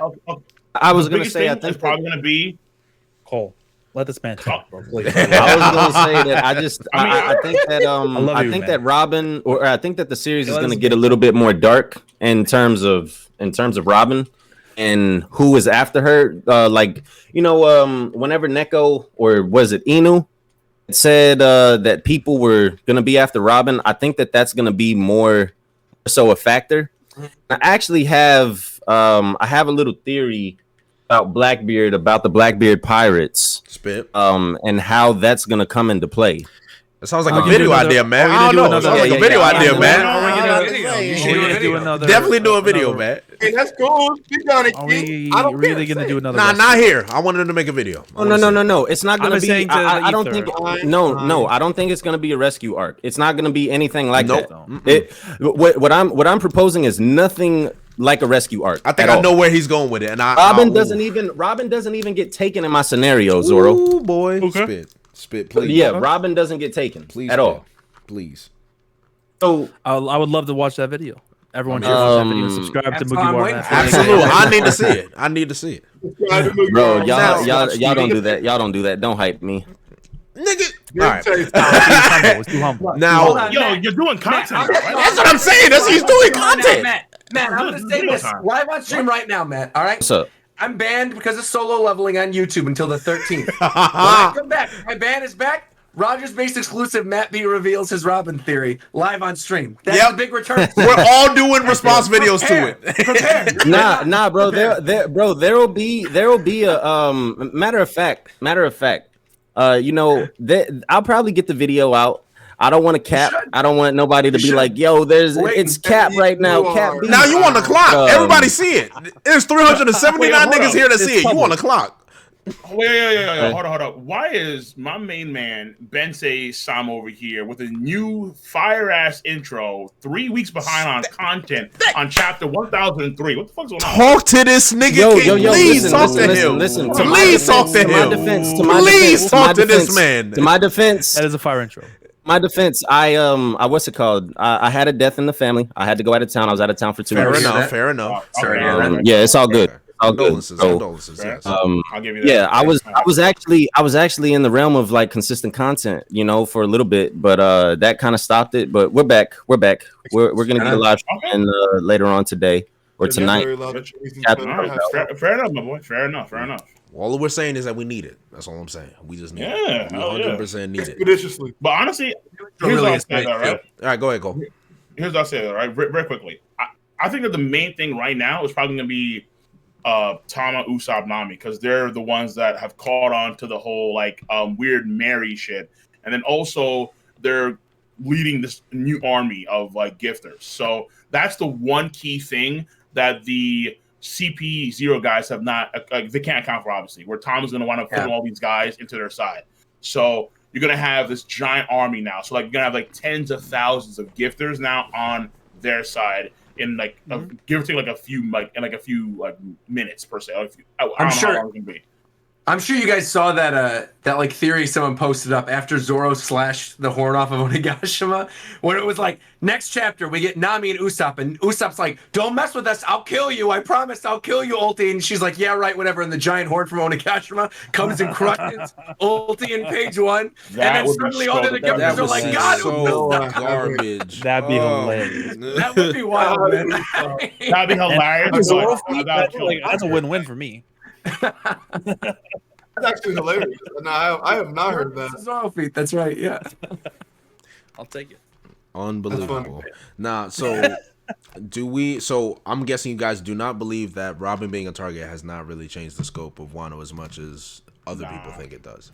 No, I mean she should have been a target. Nah, not yet. Not yet. Okay. Yeah, she should have been a target from the get-go. Robin's bounty should be like one of the highest in the At least $1 series. billion. Let's be real. Easy. I think so. Easy. Yes, Easy. at least $1 billion. From what she knows and what she can do, and the fact that they Buster called her entire island and she escaped, yeah, she's a direct enemy of the world And Ennis government Lobby. and the Goro. I feel like she has to. I think niggas guess that shit. I think she's pretty solid where she is now. King, from Are what you we really- know, King, from I what we love know, Robin. Robin Yo, is you the know, only I love person that Robin. can read the Cole, poneglyphs. Cole, are you really telling me like in the grand but- scope, on the grand scope, Cole, that Robin is less dangerous than Jack? I know Jack like kills civilians or whatever, but we're talking globally speaking. We're talking about Is Jack balance more of dangerous? society. We're talking Is about balance of Jack more society. dangerous yes. to the government than Robin? I doubt it. Okay, So much power. wait. So clearly, Robin is more dangerous on a global scale, obviously. But that's if she ever gets to that position and that point, right? Like the whole notion is she has this knowledge, but that's only if she gets that far, if ever Right, possible. but the moment that then- Luffy was put like on the level of the Yonko, right? Rightly or wrongly, right? Rightly or wrongly, rightly or So wrongly. King, That's how King, people are viewing him. King. Right now that Robin's on that King. crew of someone that's put on that position, wouldn't that make her bounty automatically increase to that level? Can I ask a question? billion Just a per question, se, real but- quick. Can I ask a question, real quick? Yeah. Will the world government ever find out how close Luffy is getting to Raftel? Yes or no? They'll No, learn. For sure. They'll learn. Not- For sure, not- right? not- For Roger, wait, for sure, right? Not- For not- sure, Oh right? yeah, I think so. Okay. So are we paying attention to the fact that CP0 is here right now? Yeah. Of course. They are going to read at least 6 poneglyphs at the end of this arc. Yeah. Okay. Wait. CP0? CP0 is on Wano. Right. Yeah. Yes. Clarify. You think CP0 is going to read a Oh, bunch of poneglyphs? no. No. I- No. Yeah, that, no, I'm that's saying like, the gang, the straw hats, Roger. Oh, The sure. straw I'll hats give are you gonna a- read. The no. straw hats are gonna read the poneglyphs, right? At Sure. the end of the arc. Sure. That's gonna be the info dump. Sure, of course.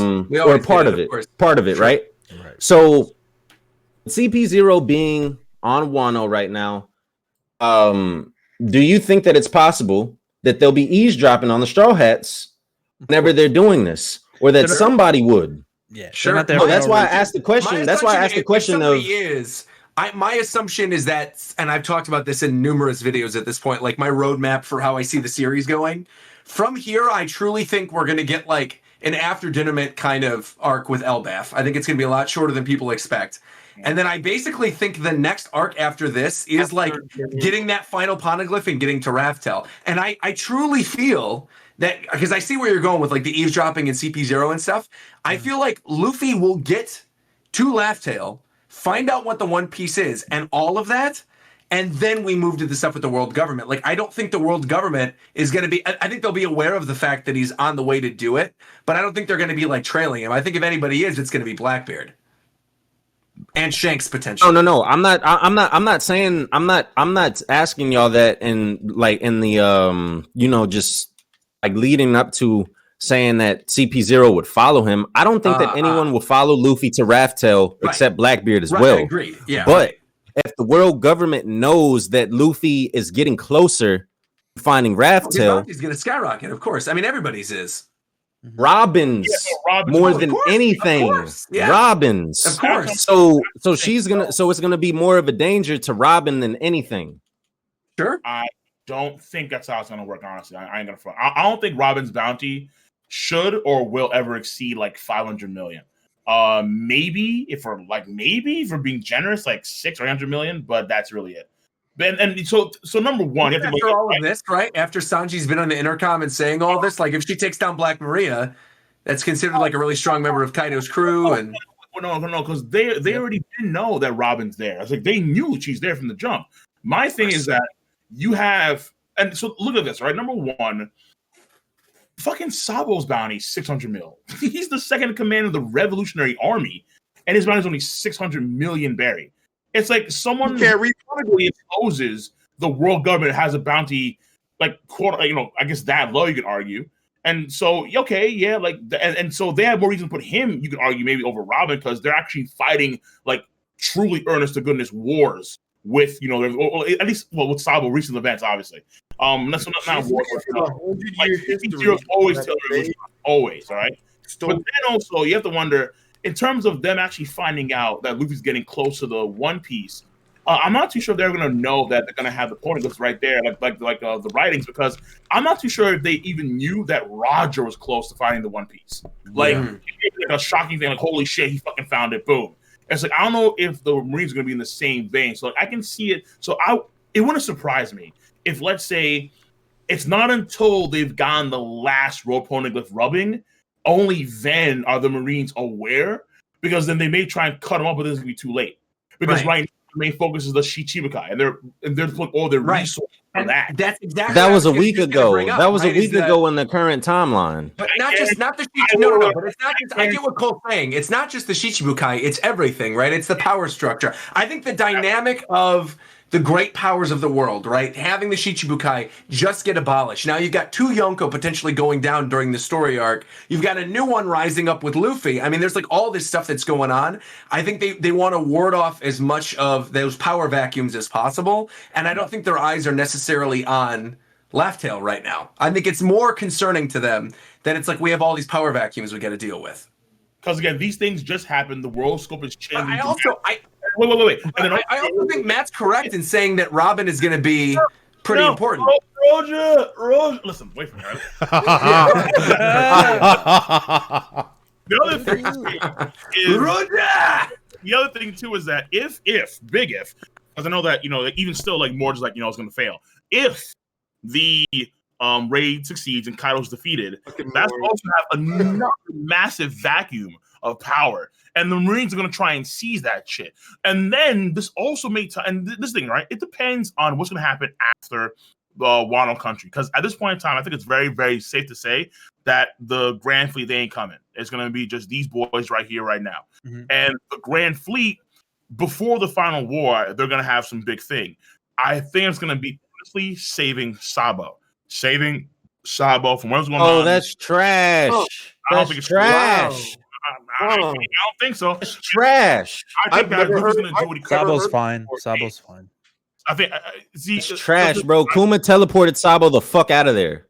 What? Let's get that out of the way. Let's get that out of the way right now. Let's get that out of the way right now. Sabo is not captured. With Vivi. Sabo is not captured.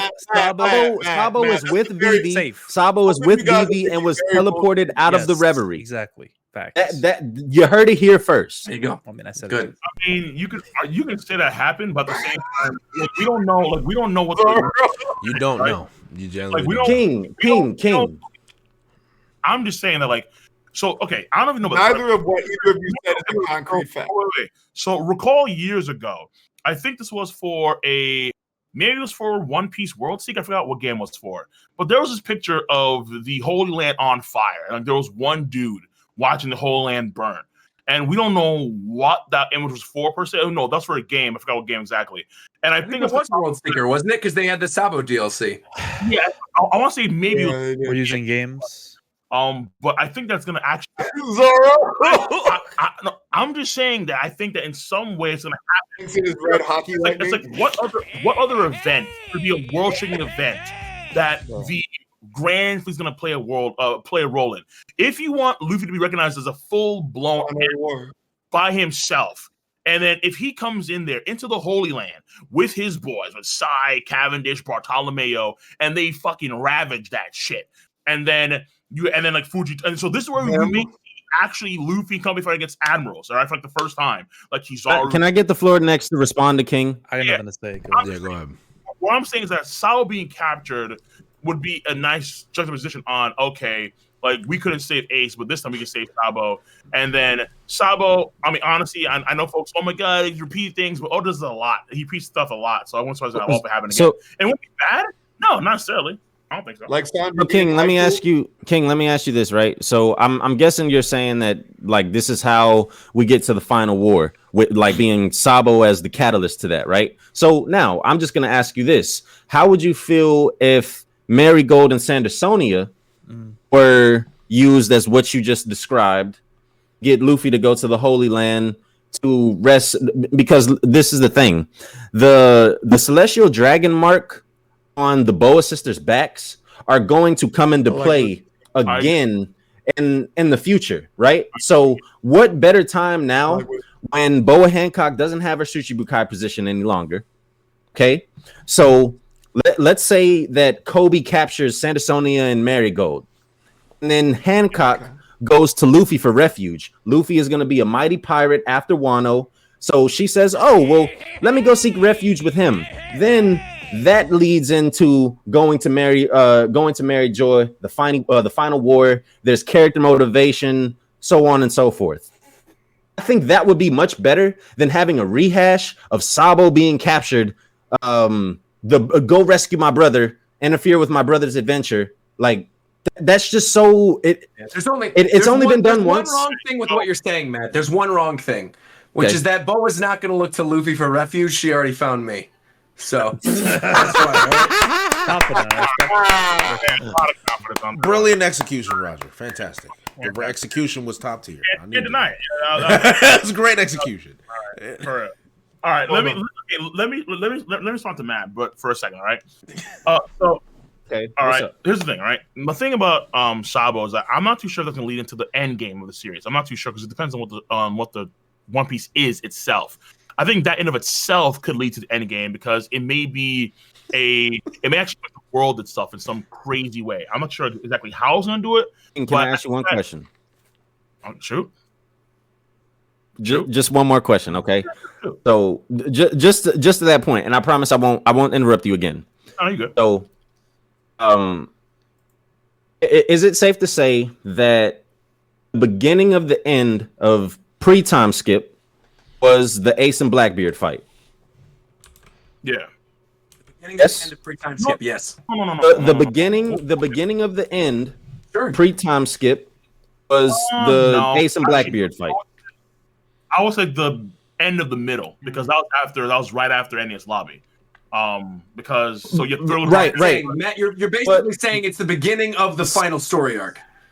Like the pieces are in play. So what I'm saying, what I'm saying is like Enies Lobby says everything in motion. and Enies Lobby and the Blackbeard fight with Ace, they both like directly went into all the end game stuff with Marineford, so on and so forth, right? So I think that and I heard you say this earlier today, King, is that you compare Wano more so to Enies Lobby than you do anything, and I agree with you wholeheartedly on that. So I think we're having a mirror right now with the example that I just gave, or with the analogy that I just gave. So I think that as to Enies Lobby and the Blackbeard fight is to Wano and the Reverie. Do you agree with me on that? Okay, yeah, fair. I can follow that. Yeah. Okay, so that's what, and that's why I just wanted to say that to you real quick. Now go on with your point. I can follow that. Yeah, no, I'm down with that. Because it was kind of like I guess it's more like a mix of Marineford War / Enies Lobby / because like there's the Enies Lobby stuff with the main characters, but then like there's an overall greater battle, like less like Marineford, if you would. Now that being said, though, I think that when you look at the when you look at the stuff going on with the I lost your talk. Holy shit! Give me a second, real quick. I lost it for a second. My bad. I didn't mean. My bad, bro. You're good. Give me a second. It's there. I know it. It's coming. Yeah, I know it's there, dog. I believe in you, bro. Tip your tongue. We got it. Believe in the heart of the cards. There it is. I see a blue eyes right underneath your dick.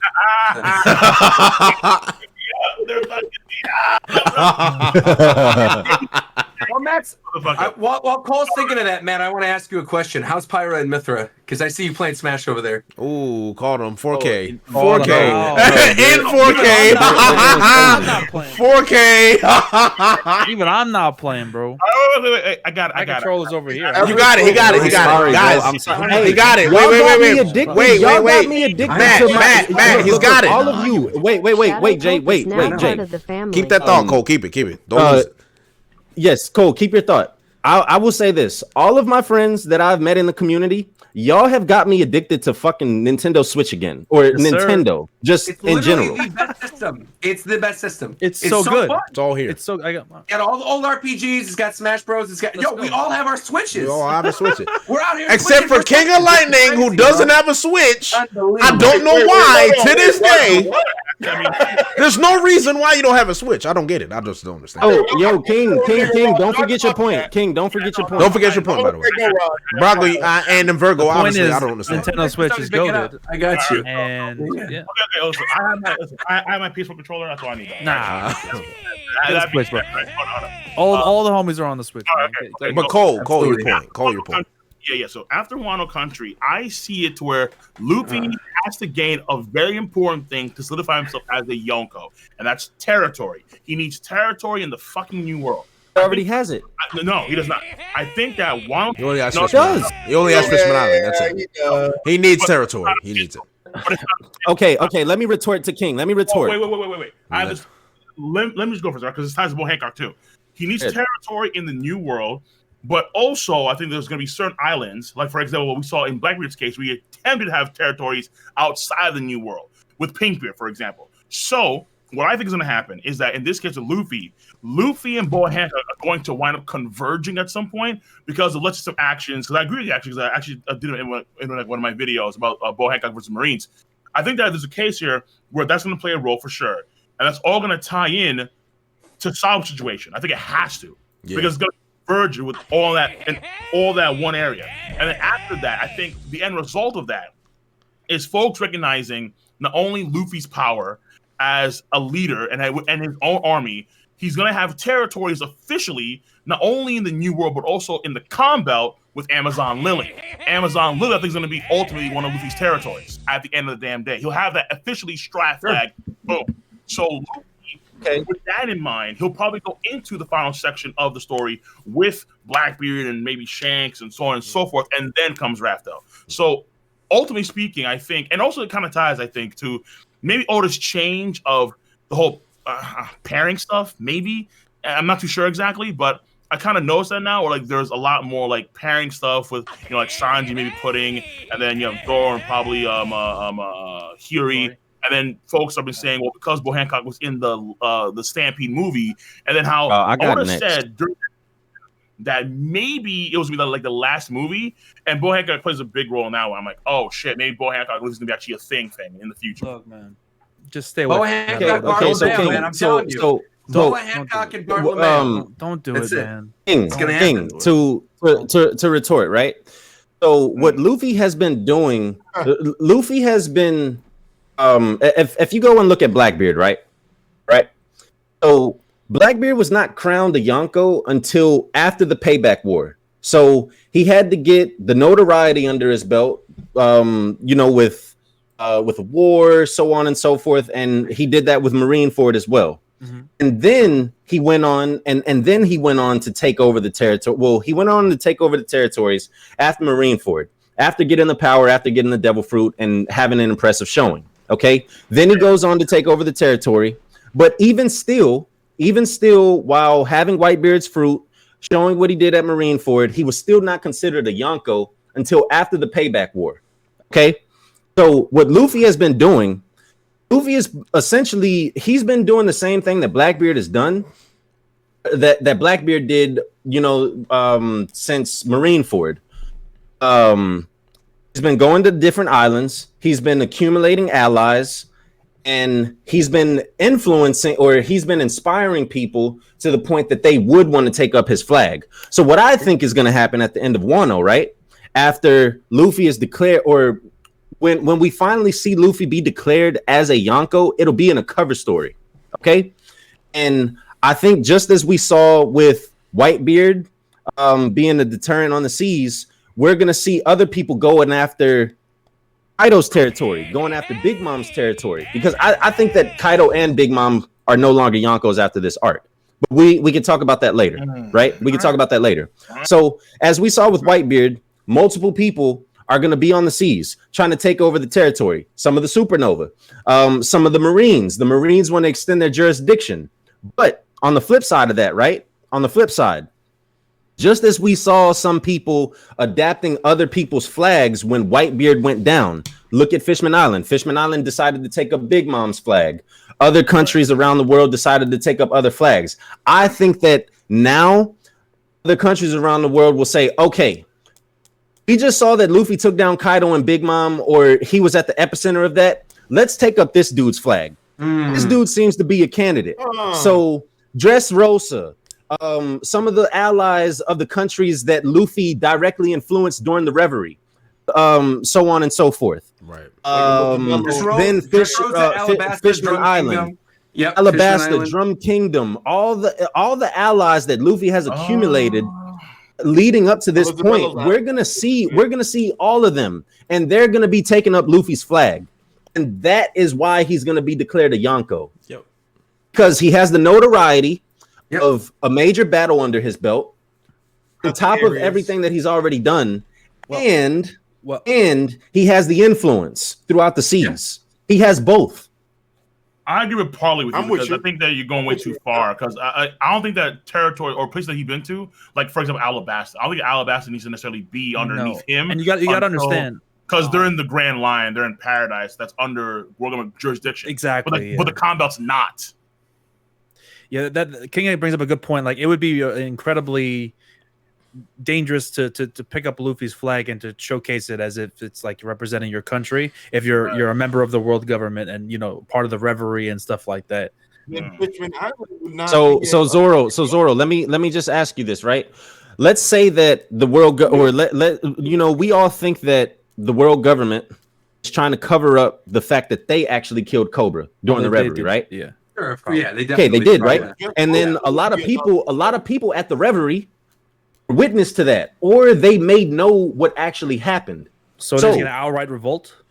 No. I'm not saying that there's going to be an outright revolt, Zoro, but I'm saying some countries may be deterred because of the events of the Reverie, and we still don't know everything that happened. We still don't know everything that happened. So just taking all of that into consideration, I can see some countries that were a part of the Reverie defect. This is the same organization, the world government that we're talking about, that employed the Shichibukai, and then they later on had to recognize that they made a fuck up and abolish the system because of members of their council directly backed up an admiral that advocated for that in the first place. Right. That does not the abolishment of the Shichibukai does not happen without King Riku and without King Cobra backing that. Absolutely. 100%. Yeah, but it does not happen without Fujitori recognizing the fault in the world government. But I think that what they needed a Marine was still involved with Luffy though at the end of the day. Yeah. Right, but with just Rosa. But the problem is that like but the problem is that like imagine that like you're Alabasta, your king got fucked over, so now you have Vivi to take over. Vivi's not gonna say okay, we start the strikes like off the gate. Hell no, because they're gonna get fucking destroyed. Because they're in Marine territory in the Grand Line, and they're gonna get absolutely wiped. That was the whole point of the X on the arm because they couldn't associate with each other. Exactly. Thank you, fucking Zoro. So that's fair. Not until the final war will that actually be a thing, because then, but then there's gonna be massive major changes, and then after those major changes, they can probably do that and be open about that. But not immediately, because immediately, who needs help the most right now is goddamn Amazon Lily. They're fighting a fucking war right now. Right. Yeah. And especially like Fishman Island, they can't like they were trying to create a peace between humans and fishmen and try to do the best that they can to garnish that kind of respect. They're stepping into the world of humans, and if the first thing that they do is put up a pirate flag to represent like, okay, this guy rules our territory. I know they had that with Whitebeard, but that was only for protection purposes. Then what kind of, I mean, obviously they'd be in the right. We all know that, but I mean, that's just going to go against their goal of trying to integrate with society. Unless some stuff happens like with Luffy destroying the whole Fishman Island and then Noah, and that's a whole nother situation. But like politically speaking, that's not a smart thing to do. Yeah. unless the world government is changed and dealt with from the inside first, which was going to happen. Like the smokers and the Hinas and the Kobes and the Drakes of the world government are going to make some change, and then finally, things will happen. But not until then. It doesn't make sense. I agree full-hearted, honestly. Because again, like they have to, because it's like the Grand Fleet, you can say is in tandem that too. Like maybe you can have some Grand Fleet guys stationed in Alabasta, but I don't think that's going to be possible at this point in time because there's so many things happening for the Throne Wars to where Alabasta is not. It's not a major focal point just yet, unless they know exactly where Pluton is, and it's like, oh fuck. Okay. Oh, okay. So let's get into this. Let's get into this, right?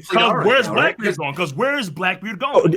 Blackbeard is going to Alabasta, King. Blackbeard is going to Alabasta right now. Yeah, I think so too. Okay, so so interesting point on Blackbeard going to Alabasta. I actually have a pretty big theory on the notion of Blackbeard going to Alabasta, and I actually think that the words of Whitebeard and Roger and the wording of the One Piece and the one that Whitebeard and Roger are waiting for, I think has a lot more meaning than a lot of people actually think. I think that we have this notion that one person is going to find the One Piece, and I don't actually think that's the case. I think there's going to be more than one person, more than one group that actually meets up on Laugh Tale, and I feel that people are underestimating the fact that Blackbeard from the entire series has been noted as an opportunist. We see Blackbeard right now being an opportunist the moment the newspaper was revealed. Blackbeard pays attention to everything. He plans everything. The fact that Blackbeard wouldn't be able to find someone who can read a poneglyph to me would be absolutely shocking beyond measure.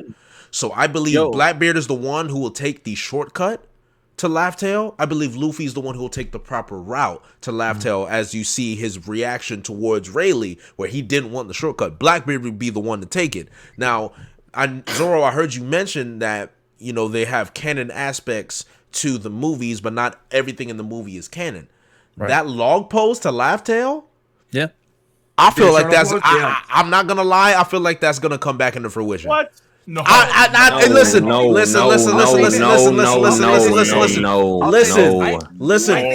is no point. No, there is no reason to mention it unless it comes back out. I'm not gonna disagree with it. Look, there's no reason to mention it unless it comes back into the story. No reason. But I think you're on the right track with. It's not trash though. I think you're on the right. I think you're on the right track. Yeah.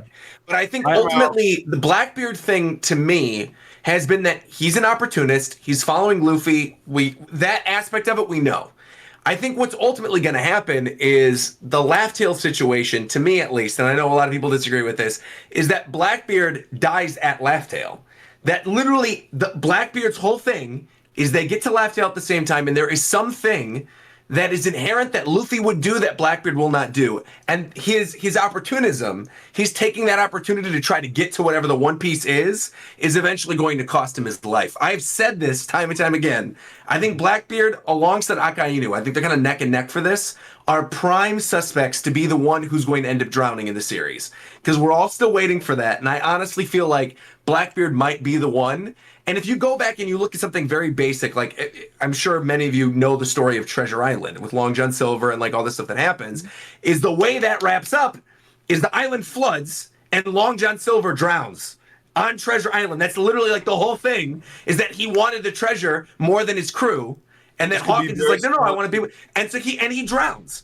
So if you follow the course of the story as it is right now, and Blackbeard follows Luffy to get there, maybe he uses an eternal pose or some weird thing like that to get there, sure. But I think ultimately what you're talking about is going to come into fruition at the end of Laugh Tale, as opposed to like how it gets there. Well, here's the thing. Okay, it's like, Matt, here's one thing I want to mention, because I see a lot of people saying, nah, that would be trash. I think you're underestimating what I'm trying to say here. You think the notion of there being a log post to Laugh Tale is trash. I think you're underestimating the fact that Oda has written Blackbeard to be someone who will do whatever it takes. Luffy would never take it, and that doesn't compromise the story or the plot. Blackbeard, on the other hand, a log post to Laugh Tale falls right in line with his character and what he's trying to achieve. But the problem is that they've mentioned it every time we've mentioned Laugh Tale with Rayleigh and Roger. There is a decision that well, hold on. Jay. Hold on. There is a decision that needs to be made once you get to Laugh Tale. There's a decision that has to be made. Real quick, Matt. So do you think? Jay, So do you think that Rayleigh's going to be the one to have it, and Blackbeard kills him to get it? No, I don't think so. Come on, like that would can I just put my Let my 2 cents in the hold hat, on. please. Let me finish my thought before I lose it. Let me just finish my thought. I actually think the reason why Blackbeard will be the one to defeat Shanks and Blackbeard would have a reason to attack Shanks is because Shanks has that log pose. I think Shanks knows where Laugh-Tale is, but he has no desire to go there because Roger already went. So if Blackbeard kills Shanks, takes the log pose, and meets Luffy at Laugh-Tale, then we have the decision that needs to be made. They figure out what happens. They have a decision to be made. They have the clash. They have their fight. And then Luffy takes on the world government. Then we have the final clash. All right. Okay, there's a couple of things that I just want to address in here. So I think under no circumstances Blackbeard is not a part of the final war. I'll say that. Like even if him and Luffy have their little grandiose battle on Laugh-Tale, I still think that Blackbeard could be a part of the final war because so that's just so I'll say that. And then also another thing as far as a log post and as far as Blackbeard getting an underhanded route to Laugh-Tale, right? There are ways where Blackbeard can swindle the information, get to Laugh-Tale, without bringing in the plot device or just something like a log post in. I just don't. The internal log post, like, have we seen? No, you know what? I'm not even gonna do that. I'm not even gonna go there. I just think something like I'm about to say because Matt, I know where you're going with that, but I'm telling you, I promise you, it's there. It's something like Laugh-Tale when there was when there was such an intricate way setting up the final island. I think that it would be terrible to introduce or to have a canon material and. Okay, this just gets you straight there, right? So I would much rather, and I would rather the information be taken, right? So as soon as the concept of the rubbing of the poneglyphs came into play, I instantly thought of Blackbeard. That's who I thought about, because Blackbeard would be that type of guy who just come in and take the rubbings, or he will come and take the rubbings and Robin, because as far as I'm concerned, Robin is the only person that we know of confirmed to be able to read the poneglyphs. The only person. Now, Matt, before I just want to interject, I think you're missing one key thing about Blackbeard's character. Blackbeard has shown a lot of bipolar behavior, and one of that behavior that he shows is cowardice. I do not believe Blackbeard would willingly put himself in danger to face 2 Yonko to take a rubbing. I think he'd rather know that he has an overwhelming advantage. If there is a clear, Jay, let me ask you a question. No, but hold on, Matt. Yes. If there is a clear, hold on, let me finish, because this is important. No, I got you. Matt, if there is a clear-cut opportunity to avoid the worst case scenario, to avoid the problem that would cause the most issue, because remember when he showed up on Marineford. Whitebeard was finished when Blackbeard showed up to Marineford. So I see him doing the exact same thing where, oh, Shanks, you're here? Let me take that log post and go to Laugh-Tale. Thanks, buddy. I don't need the rope poneglyphs anymore. Jay. My sole issue. Jay, you're under. My sole issue is the fact that a place that's only been reached once. I wouldn't have an eternal post. Well, that's the thing, Virgo. But that's exactly that's a part of something I want to make. But Jay, let me respond. You can do that, but go ahead. Yes, go ahead, Matt. Go ahead. Let me respond to what you just said. Okay, so why are you under the impression that Blackbeard needs to be in Wano to take the rubbings of the poneglyphs? He doesn't have to be in Wano. I agree. Exactly. So let me finish. So there are 3 people within Blackbeard's crew that can get somewhere undetected. Shiryu. Okay. Shiryu is 1. Katarina Devon, 2. Katarina Devon is 2. Yep. Lafayette. So if you okay, have hypnotism, okay. So if you have 3 people under your crew and you are literally Blackbeard is reading the news and he knows that Luffy is going to Wano. He knows everything that's going on in Wano right now. Okay? I would not count it out the cards. There is already somebody of the Blackbeard pirates in Wano right now. I wouldn't count that out either. I would not count that out, but like getting up that waterfall is a big deal, apparently. You bringing that up, Matt, I think brings up another important point, because Matt, you just mentioned that like there's nobody in the series that can read poneglyphs. You mentioned Robin. She's the only one. However, it has been alluded to. Cole, you already know where I'm going with this. Yeah. It has been alluded to multiple times during this story arc that Big Mom wants Robin because she's not sure about Pudding. She's not sure that Pudding can. Yeah, Whole Cake Island. Big Mom's not there right now. Knowing all this stuff, right, is that Whole Cake Island just went through all the stuff it did. Big Mom, Blackbeard knows, is not in Whole Cake Island right now. And Pudding is one of the only characters from Whole Cake that was a key character that is not present in Wano country. Yes, if he's going to be an opportunist and do any of that, he's going to run over to Whole Cake Island right now. Well, maybe not devastated him. With the half-beaten down Katakuri. Right. Maybe not even necessarily him, but one of his men. They run over there. They steal Pudding. They get the hell out of there. Steal whatever poneglyph is left because, again, Brook didn't take the poneglyph. He took a rubbing. You can go steal the physical poneglyph, get the hell out of there with Pudding, and then be set up in the perfect condition because they know damn well that Big Mom's not there because Big Mom's in Wano country. And on top of that, wait. And then, mind you, even though, because if Blackbeard's going somewhere else, like Alabasta, they can't, have like a full-on war with the Big Mom pirates, even like their remnants, obviously, because they can't do it. However, you do have some guys like Katarina, City of the Rain in particular, who can just get in there, get that shit, bounce the fuck out. So the whole thing here is that you have opportunities there, and then there's finally one last thing. Blackbeard doesn't, and I think it's a theory for Blackbeard being the final villain per se of the series. Blackbeard doesn't have to necessarily go to Raftel at all. He doesn't have to. Which sounds kind of crazy. He doesn't have to.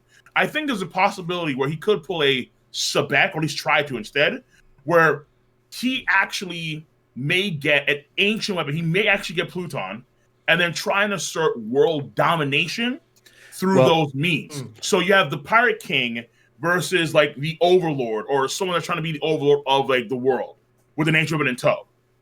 Well, I want to keep in mind that when it comes to the ancient weapons, 2 of the Straw Hats know the locations of 2 ancient weapons. Yes. I mean, Frankie knows how to build an ancient weapon. Yes. You know what I'm saying? And Robin knows the location of an ancient weapon. Sure. And both of those are going to come into play. She does. She read it in. But she didn't. But she never mentioned she did. But it's still. But she's being a bitch about it. I don't know. Why. I think she knows. I think she knows. But I think it's alleged. Because Cobra brought up the point. Like you know that's about a weapon, right? She brought up that point to Robin. Oh, okay. Like, why didn't you tell him about that? She knows where the location of that ancient weapon is. Yeah. So, and Frankie could literally build an ancient weapon. So I think both of those plot points are going to be relevant going into the future. And if Robin gets captured, that's only going to add to it. I don't want her to be captured though. Wait, what happened to these weapons against Kaido that Frankie is supposed to be building? Son, what's going on there, dog? Who knows? Hey, just wait on it. Who knows? Yo, where my shit at, Frankie? Son. Hey, yeah, man. Frankie's getting his own. He's doing all right. Yeah, so he's doing. Frankie, I gotta say, of every character so far post time skip, I think he's getting the most respect in terms of 1v1 fights. Oh yeah, truly. Yes. I mean, he really is. Like every single fight, it seems like every single arc, it seems like something cool is going down with Frankie. That's true. He's utilizing a new ability. He's getting a good fight. We have it here with Sasaki. We saw it with Senior Pink as well. You even saw it during like Punk Hazard and Fishman Island. Yeah. You had cool moments for Frankie utilizing the Shogun. Like Frankie's been killing it, man. Yeah, he's been killing it. But do you know what's crazy though? This dude Frankie in the character poll, like the overall ones, like on like the site. Oh yeah, on the website. Yeah, awful. Man is like fucking 20th. 30th. Yeah, he's low. He's the 30th. What's ranked Straw Hat? I'm like 30th. Even Jinbei is higher. I'm like, fuck. To put it in perspective, you mentioned 30th. You mentioned 30th. Do you know what other characters were top 30 in North America? Whoop Slap. Above Frankie? Whoop Slap. Yeah, Whoop Big Slap. News Morgan. That's all. And Botchkey.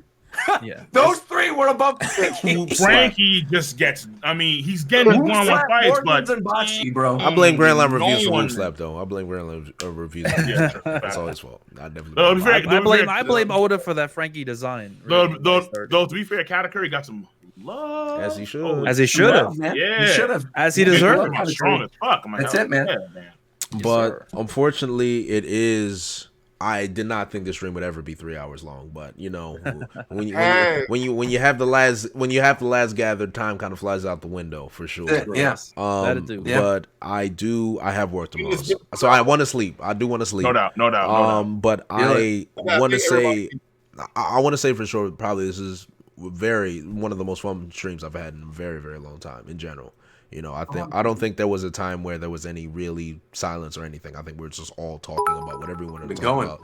So, appreciate you guys for sure. Roger, Cole, Zoro, Matt, thank you guys for coming through. Appreciate that a lot. Of course. Anytime though. I want to give you guys a chance. You know, any last thoughts, any plugs that you want to put in, or just any last thoughts on One Piece in general. You know, what do you guys? Is there anything you guys want to mention before we end the stream? In terms of plugs, I'm gonna give a plug real quick. This has nothing to do with One Piece. Here's my plug. Like I said earlier, I'm currently going through Naruto for the very first time right now on Twitch. Every Friday, Saturday, and Monday we do live streams, and every Thursday, except for this week because Pyra and Mithra happened today. Every Thursday at noon, I upload my reaction recaps to Naruto. This has been seriously and genuinely so much fun. I did not expect to like Naruto as much as I'm liking it. As somebody who, like I said, I've always sort of been like a One Piece person.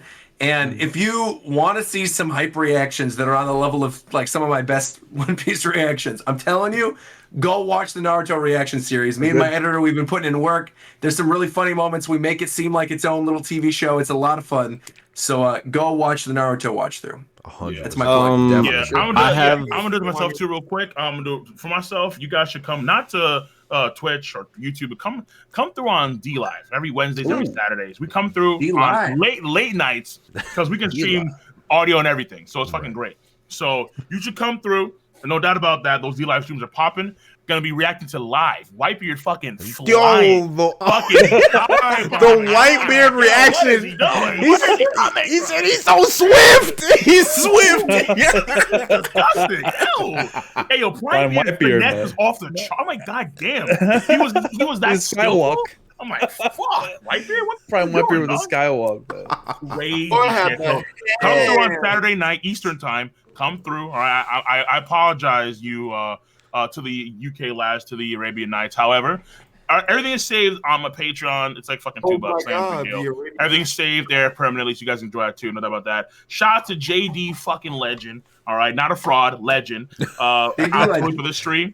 And shout out to Sanji. No doubt about that. No doubt about that. Brother Matt. Appreciate my boy Jay for having me on. I'm the honorary member. I somehow get involved as honorary members of all podcasts throughout the community. But nonetheless, I'm glad to be here. It was great talking to all of you guys. Thanks for, telling me to upload some content. Once again, I appreciate it. You're on the clock. Of course. Yes, I am on the clock. I'm just gonna go in or throw out a little shameless plug. Read Anchor. Definitely read Anchor. Is a series. Yes, sir. Is a series that I write and that I am heavily involved in. It's my baby right now. The next chapter is coming out 5 days from now. Nice. March 9th. Link is in the chat. Link is Look at that. Link is in the chat. Link is in the chat. That will be chapter 3 of Anchor.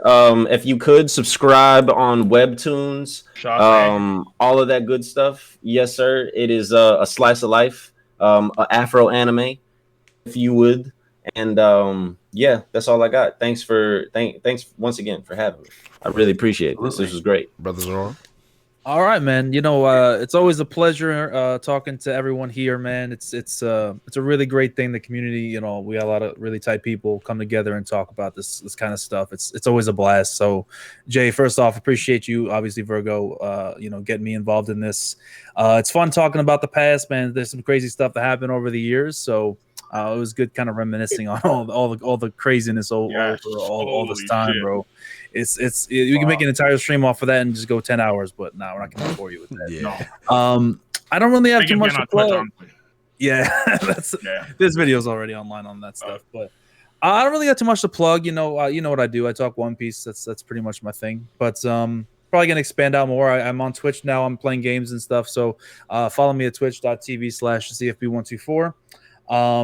I think like during the stream I actually reached 3,000 subs on YouTube. So okay, all right. Love to hear that. Was Okay, pretty awesome. Moving on up. I got that JD bump, I suppose. love to see it. Very good.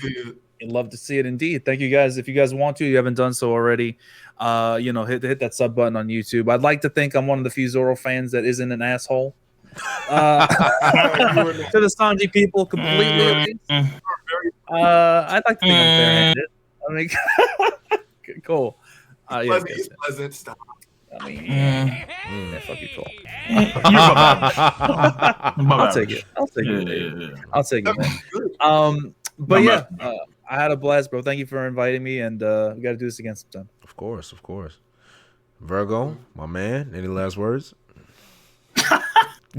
Oh, man. Wow. It sounded aggressive. I'm sorry, but yes. It's like I'm about to execute him. Oh, this has been a great One Piece. Okay. Go ahead, Those bro. of y'all out there, this has been very informative. Watch it all the way through so you get all the backstories and everything, all the history. It's been a wonderful stream. Obviously, we the Henny Cool Brothers keep on coming back. We alternate all the time the videos on each other's channel. Check it out. You already know what to do. Smash the like button, dislike button, whatever you feel like doing. All that good shit. And yeah, man, take it away, Jay. So before I go, Roger, Cole, Matt, Zoro. We had a moment. We had a moment yesterday. I have been live reading Jujutsu Kaisen. 9R IQ Now 7 I is know now the part of hype that you've family. seen with the end. Oh boy.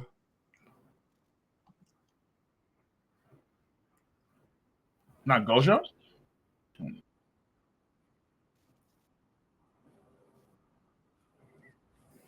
No, No, you're you're good. You're good. No, you're good. You're good. Oh, You good? I don't know. oh, You're good.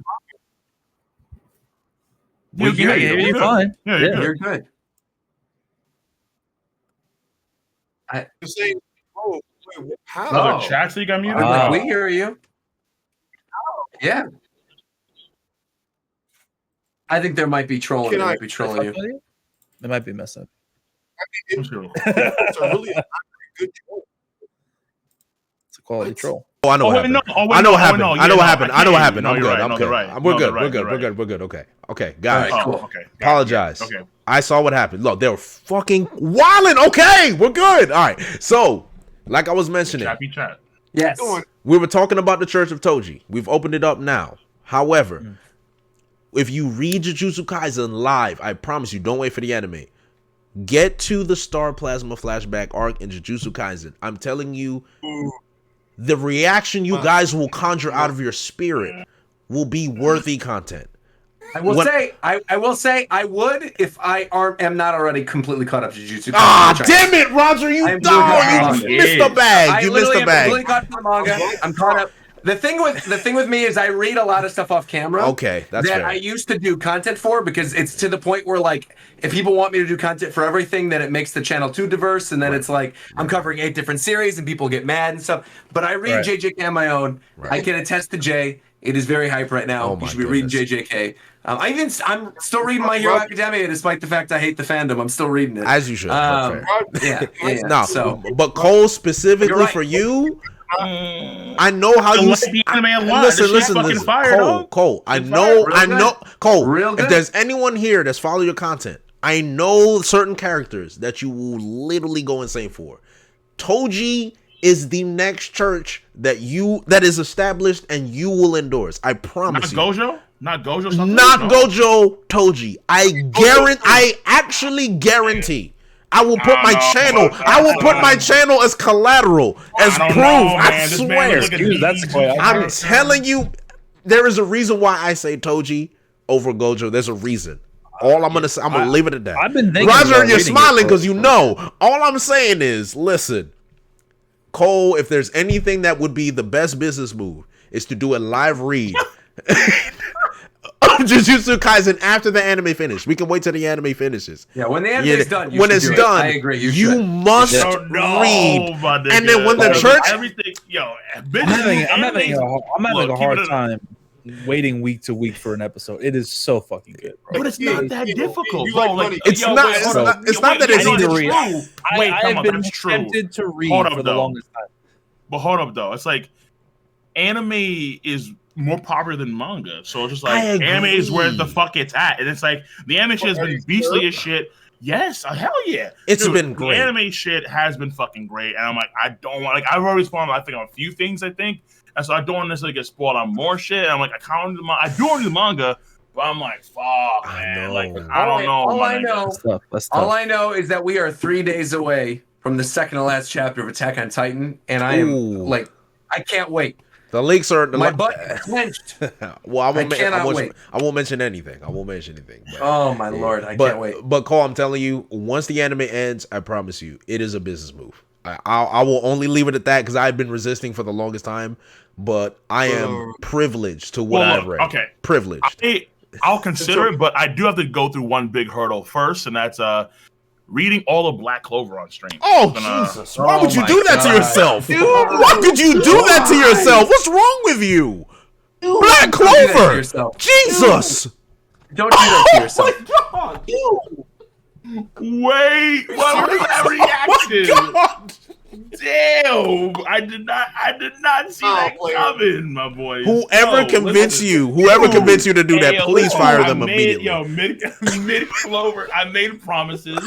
I'm like, yo, I ain't watching this fucking anime, my dog. This shit sucks dick. So, Innocent Man for never shouts it out loud. Listen.